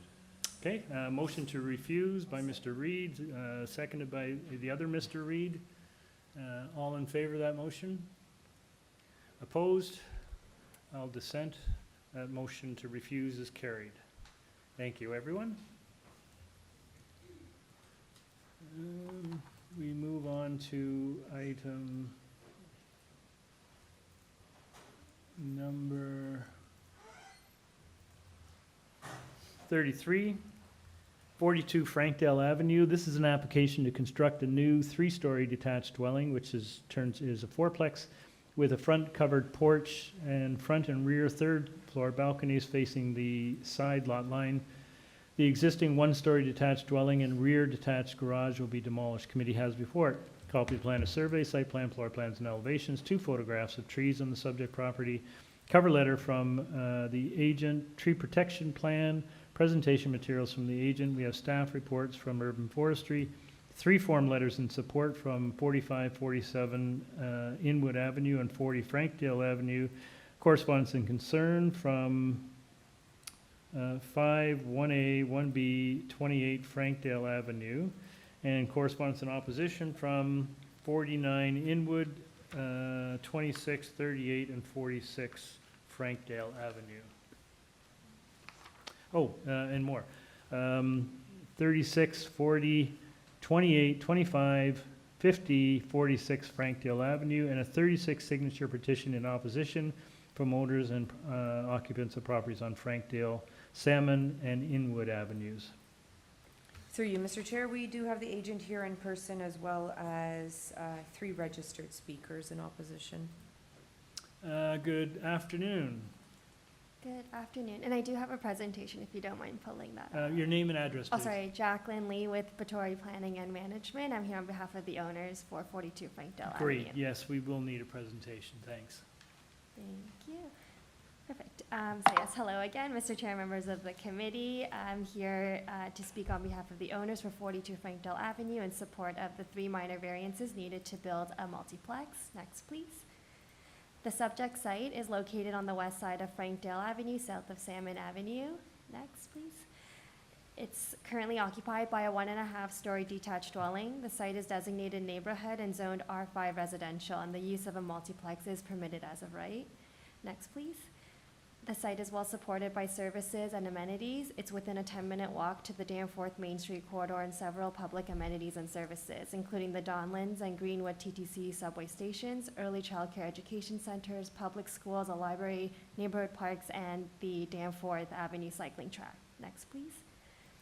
The site is also located within the council-approved Donlands PMTSA, which intends a minimum density of 200 people and jobs per hectare. Next, please. And here are some photos of the site in context. The top left is the subject site with its adjacent neighbors. The top right is opposite the subject site. As you can see, there is an existing multiplex. There are existing multiplexes already establishing the multi-unit context. And the bottom two are other examples along the Frankdale Avenue streetscape. Next, please. This is the existing lot and building pattern with the proposed site plan superimposed. You can see that it aligns with the front and rear walls of the adjacent buildings. Next, please. And here we have the front and rear elevations. Next, please. As well as the side elevations, and you can see that there are minimal openings, and these are mostly for ambient light at the end of stairways. Next, please. And we're applying for a total of 3 variances. First is the minimum side yard setback to the south side yard is proposed at 0.26 meters, which maintains the existing side yard setback condition on the south to the south property.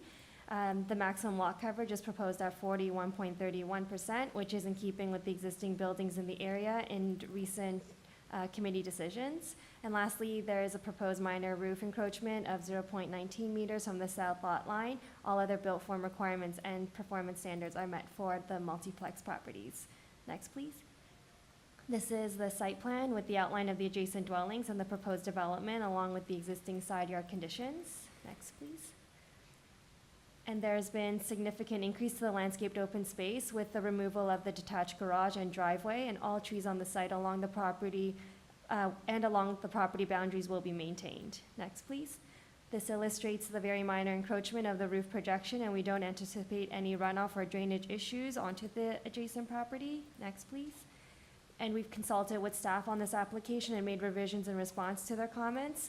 We have received the letters from neighbors, some in opposition and others in support, and note that the concerns were not with the variances themselves. Concerns have been raised about the proposal having multiple units, and I note that the zoning permits a multiplex and that the street has an existing character of multiplex buildings, including those on the immediate opposite side of the street. Sorry, next please.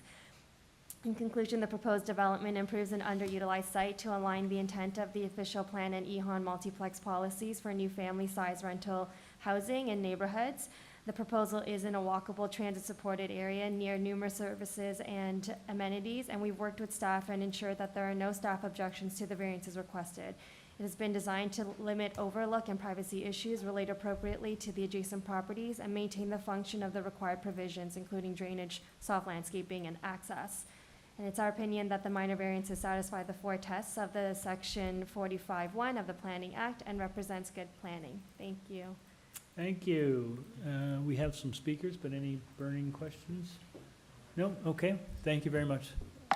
Through you, Mr. Chair, we'll call up the owner from 320 Salmon Avenue.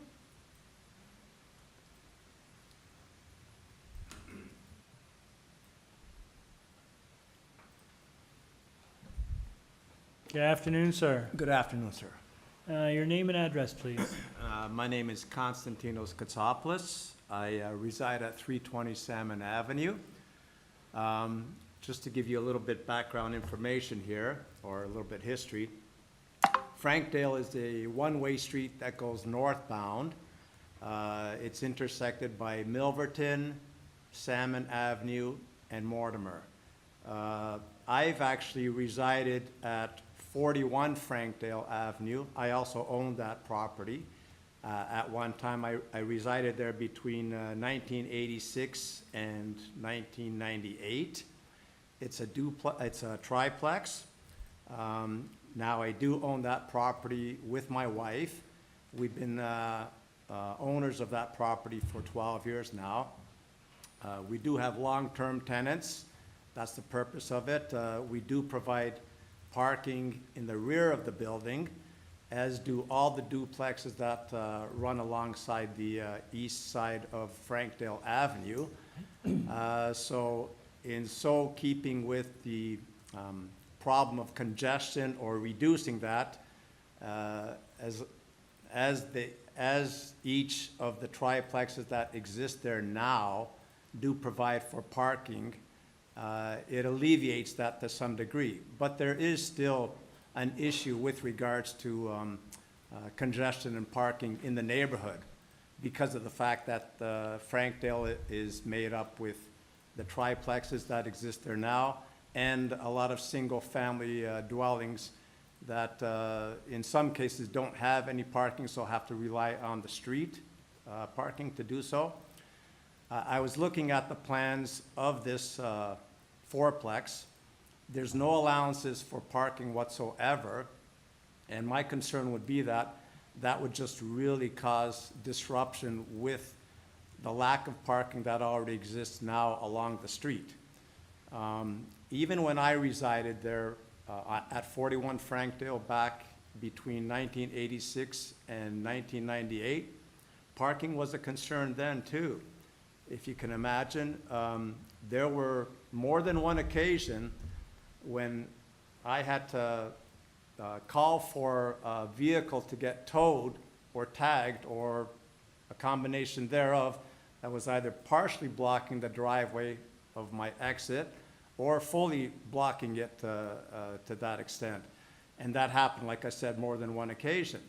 Now, if that happened back in the 80s and 90s, I'm sure you can understand now if, you know, with the parking concerns that exist in the neighborhood, if there's no allowances made for 4 additional 2-bedroom units to have any type of parking on premise, that would just add to the chaos. A lot of the other neighbors in the area that reside there have also expressed their concerns with that, and rightfully so, because you know, it does offer permit parking, but there's only so much limit with regards to that. I don't have objections to a multiplex being constructed. I do have an objection, like I said, to the fact that there's no allowances made for parking privately on the premises or on the proposed construction as it stands right now.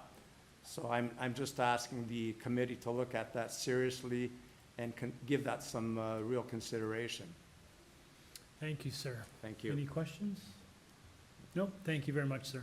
Thank you. Through you, Mr. Chair, we'll now call up the owners at 46 Frankdale Avenue.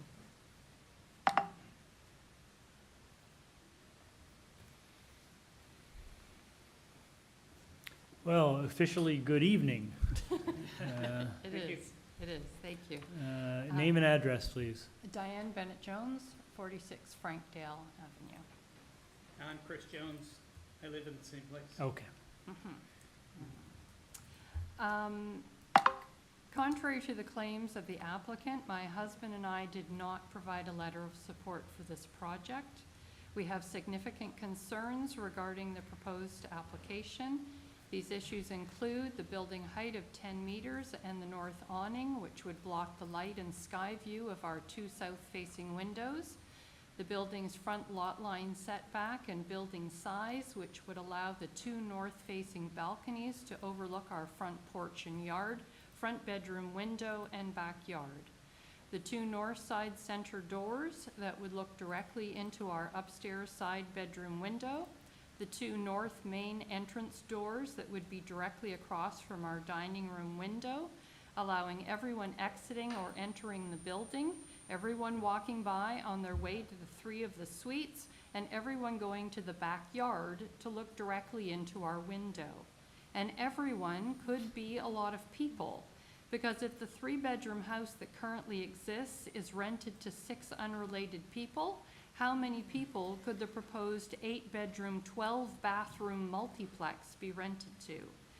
There have already been issues with the rental of 42 Frankdale regarding noise and garbage. How bad will it be if this multiplex is built? In addition, raising the grading of the land so that it is higher than our property could cause water issues in our backyard, along the foundation of our home, and flooding in our basement. We are asking that you deny this application. However, if you approve it, we ask that you please put into place conditions that require the applicant to address our concerns, such as eliminating the proposed north side doors, windows, and balconies, having access to the building only through the front, requiring that the grading of the property remain as it is currently, and that the internal layout of the building will be redesigned so that the units are suitable for long-term homes for individuals and families. Thank you, ma'am. We thought we'd each be able to speak, so we each had our own speeches. We've had to modify them for this. All right, I'll do my little bit. There is significant opposition to the proposed multiplex. You have received 15 letters of objection and a petition signed by nearly every resident in the area. Even those 3 letters of support, they were obtained early in the process before people really knew that it would be one of these 8 to 12 person multiplexes, and those residents of those 3 properties that provided support, they've signed the petition of opposition. This is not a NIMBY situation. I and others on the street are favorable to apartment living, but there are many, many reasons to oppose this particular multiplex. The harms to the neighborhood are many and not conjectural because they are already happening.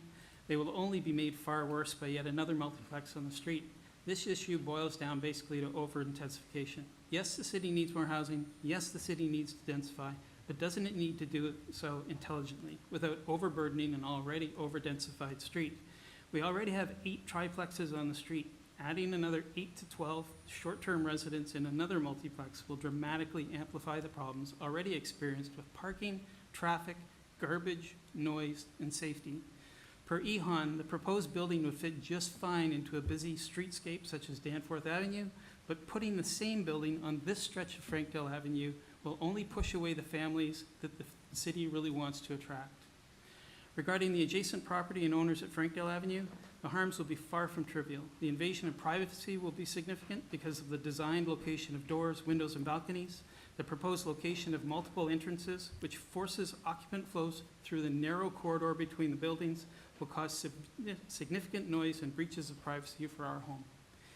In addition to the privacy and the significant property value concerns, the proposed design completely ignores the realities of the grading and elevation and setback in the narrow space between our buildings. According to EHON, change within neighborhoods will be sensitive, gradual, and fit the existing context. The Ontario Planning Act says that development must be appropriate and desirable for an area. This proposed redevelopment of 42 Frankdale Avenue clearly does not constitute appropriate and desirable development for this section of Frankdale Avenue. It will not be sensitive, gradual, and it does not fit the existing context. I therefore respectfully request that you deny this application due to the existing overdensification of Frankdale Avenue and the harms that yet another multiplex will cause this neighborhood. Deny this application due to the harms that will be caused to the next door neighbor at 46 Frankdale Avenue. Deny the application due to the inability to locate the proposed building due to the grading and setback issues on the north side. Deny the application because 3 bathrooms and no closets per 2-bedroom unit is a rooming house and not intended for families. Deny the application because there are 4 exits and there should only be 1, and that should be at the front. That's where the traffic flow should go, is at the front of the building. Deny the application because just because this is not illegal. I'm just gonna have to ask you to sum up, please. I got 2 more denies things Okay. to do. Deny the application just because it's not illegal doesn't make it okay. And then the final one, deny the application so that when a review of the changed multiplex bylaw that I think is gonna occur in 2026, this application will stand out as an example of harmful overdensification, and maybe they'll make appropriate changes to the revision. They'll revise the revision of the multiplex law. And I think there's just too much densification on this street, not to mention the harms to us. Thank you. Thank you very much. Panel, any questions? Dylan? Yeah, you made the point that there's going to be a lot of traffic going through the shared space. Sorry, I don't know what's going on here. I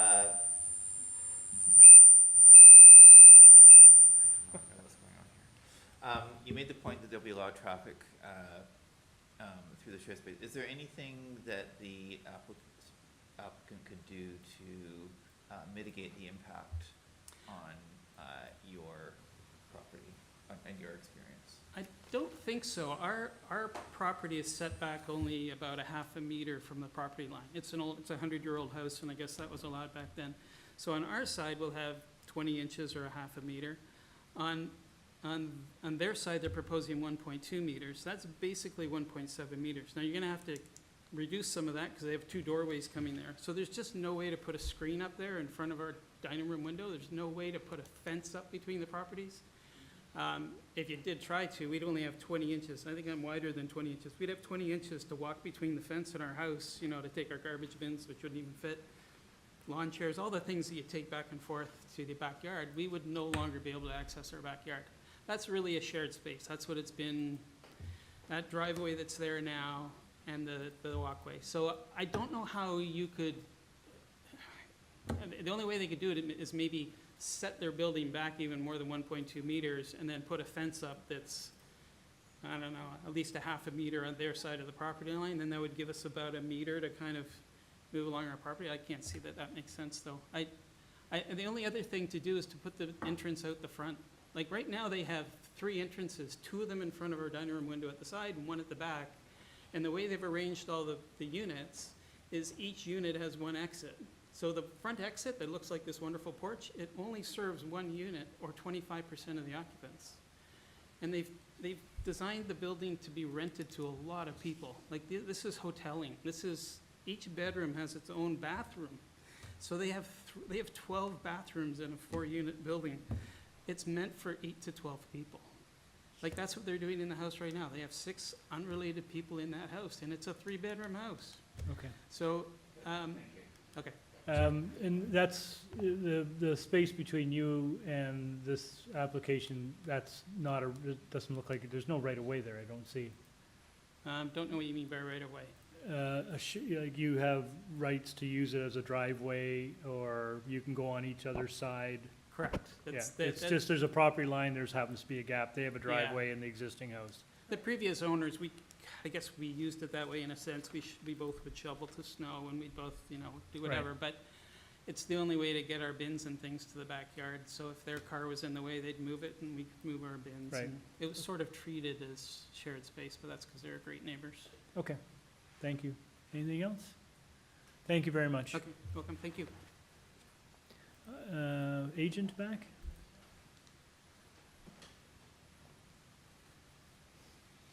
Okay, hi, if you can try to respond to some of the concerns that you've heard? Yes, okay. So for 320 and 46 Frankdale, they raised the concern about parking. I note that there's no variance for parking on this application and that the proposed development meets the parking requirements of the zoning bylaw, and it's proposed within the future PMTSA, close to transit and cycling routes. There is street permit parking that is managed by the city. If occupants wish to apply for it and there's capacity, then they could go and do so. Have you checked, by the way, have you looked into, is there capacity on the street? No, we haven't checked into that. But they would be made aware of the process involved in acquiring parking Okay, permissions. Neither planning nor transportation staff have raised concerns with the proposed development, not including parking spaces on the site. And providing parking on this application would not align with the PMTSA policy intent and would reduce in the amount of green space on the site and ability to create good-sized units, which would not align with the EHON policy objectives. With respect to comments about the letter of opposition, we do apologize for that. That was acknowledging another letter that was previously for a duplex and garden suite application that the applicant had discussed with them. And we've made effort to reach out to the neighbors to talk about these new concerns. Regarding the solid waste storage, we're proposing a solid waste storage space in the rear yard in an enclosed area. You could see it there, yeah, there. Thank you for circling it.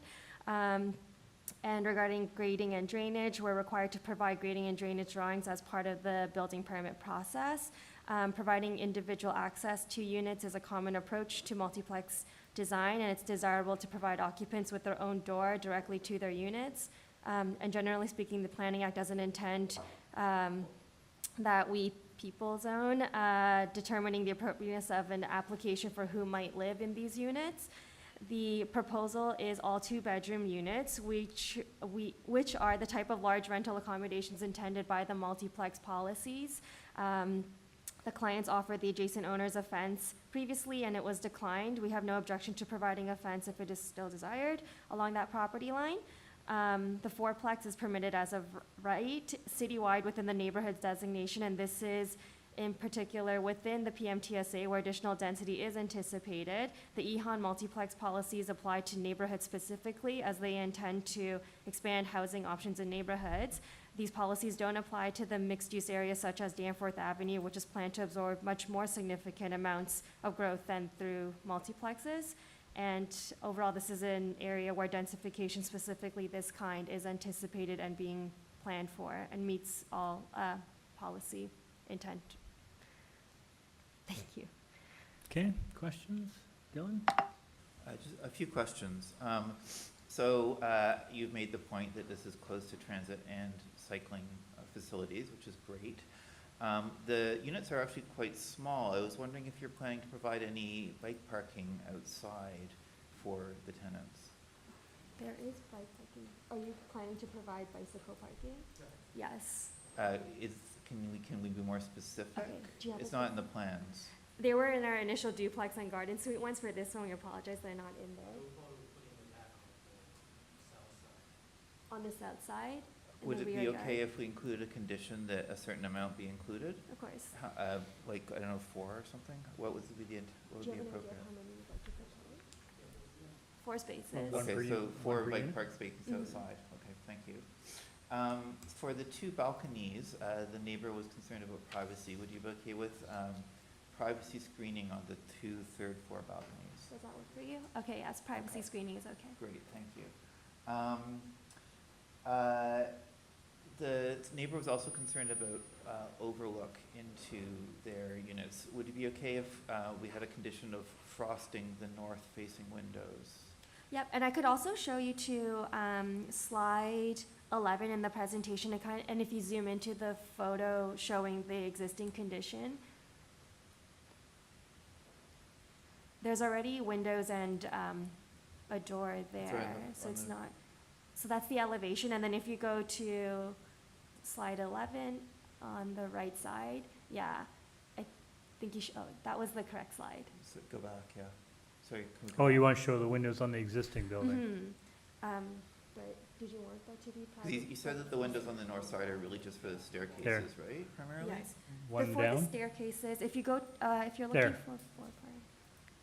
Right, so Yes. there's an upper story window. Yeah, so there's already windows on the first story, there's doors, and then there's the second story window. Right. The ones that we're So proposing there's a door there now- already? Yes, there's already an Okay. existing door there where access is provided. And then if I look at the floor plan, sorry, I don't have those in the presentation, but I'm just looking at them in my, the planning rationale that was submitted, or in the architectural plan, sorry. In the architectural plans, if we go to the first story, you see that there's the doors in the center, and then, oh, second level, sorry, the window, those are the windows at, like, where the stairs end. Right, so it wouldn't really be in a position to have those frosted? Like, I don't imagine residents would just be like staring out the window. It wouldn't be, yeah. This would be for, to alleviate the concerns of the north? Oh, yeah, the frosted glass, is that what Yeah. you're asking about? Is that what you use? Yeah, Yeah, okay, for great. natural light Thank you. Is that the north-facing side? Yeah, it's the north facing. And then, they were concerned about the grading issue. It looks like you're planning to lift the grading. Like, can you just speak to that a little bit and why they maybe don't need to be concerned about that? It seems like there's a plan to elevate that space between the 2 houses a little, or at least they think that there is, and I can see why they might think that from the diagrams. Can you just speak to that? So if we go to A03.03, you see it looks like the plan is to raise up the level of the grading to meet these new doors. I don't know if that's actually accurate, but I think that's what the neighbors are concerned about. So you can't answer unless you come up and you introduce yourself, Am I or able you to do speak? go, yes, you can speak with your client.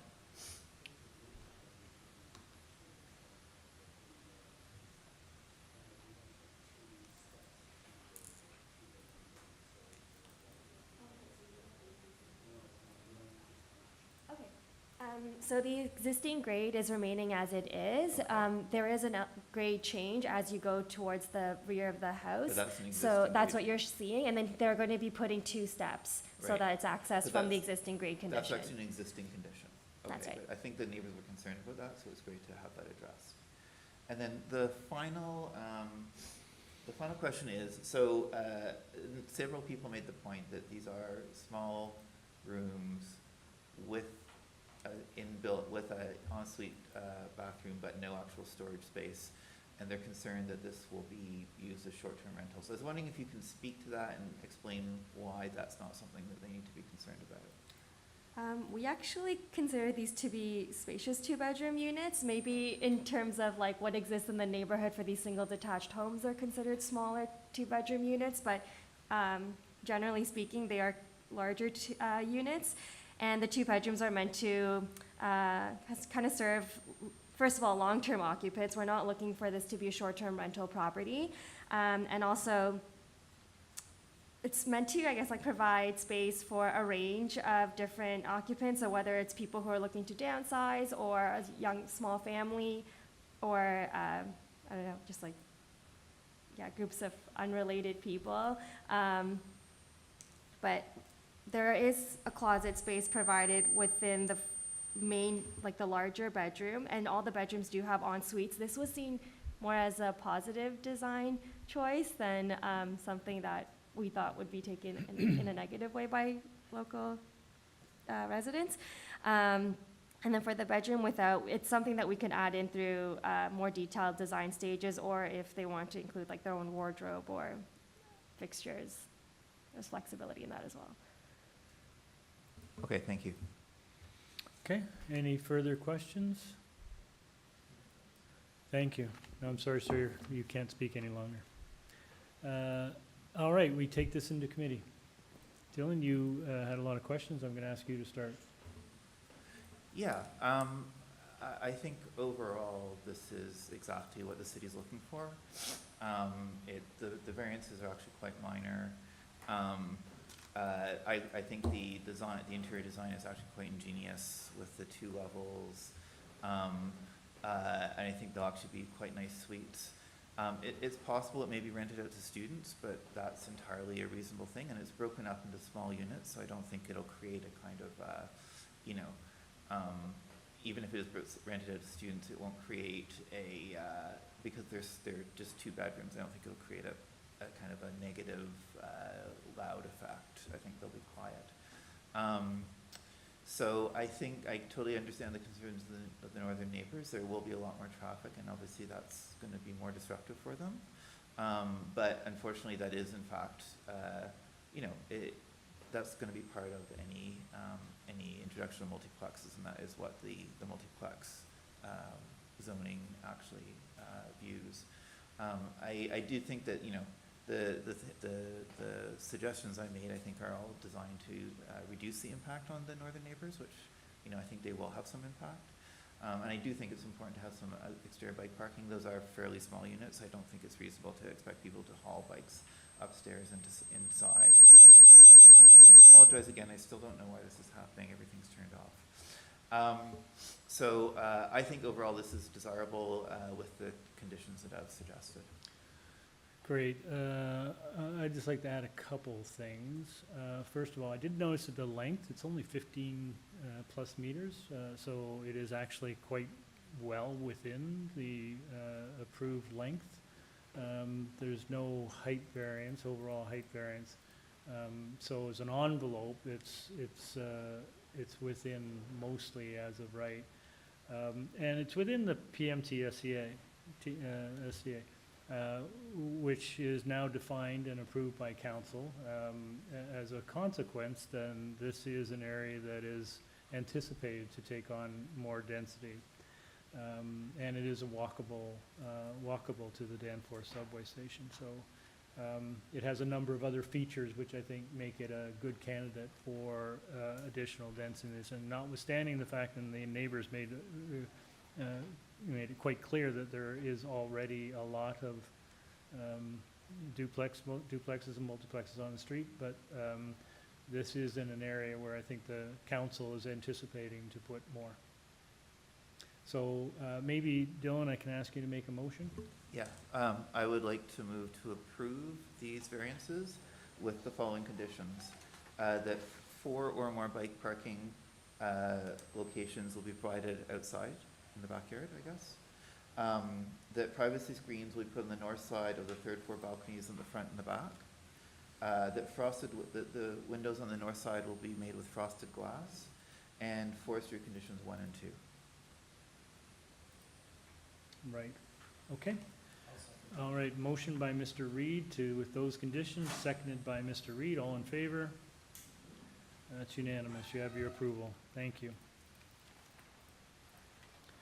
Our last item, of the day, number 34, 21 Don Roadway, 30 Booth Avenue, 375 Eastern Avenue, and 385 Eastern Avenue.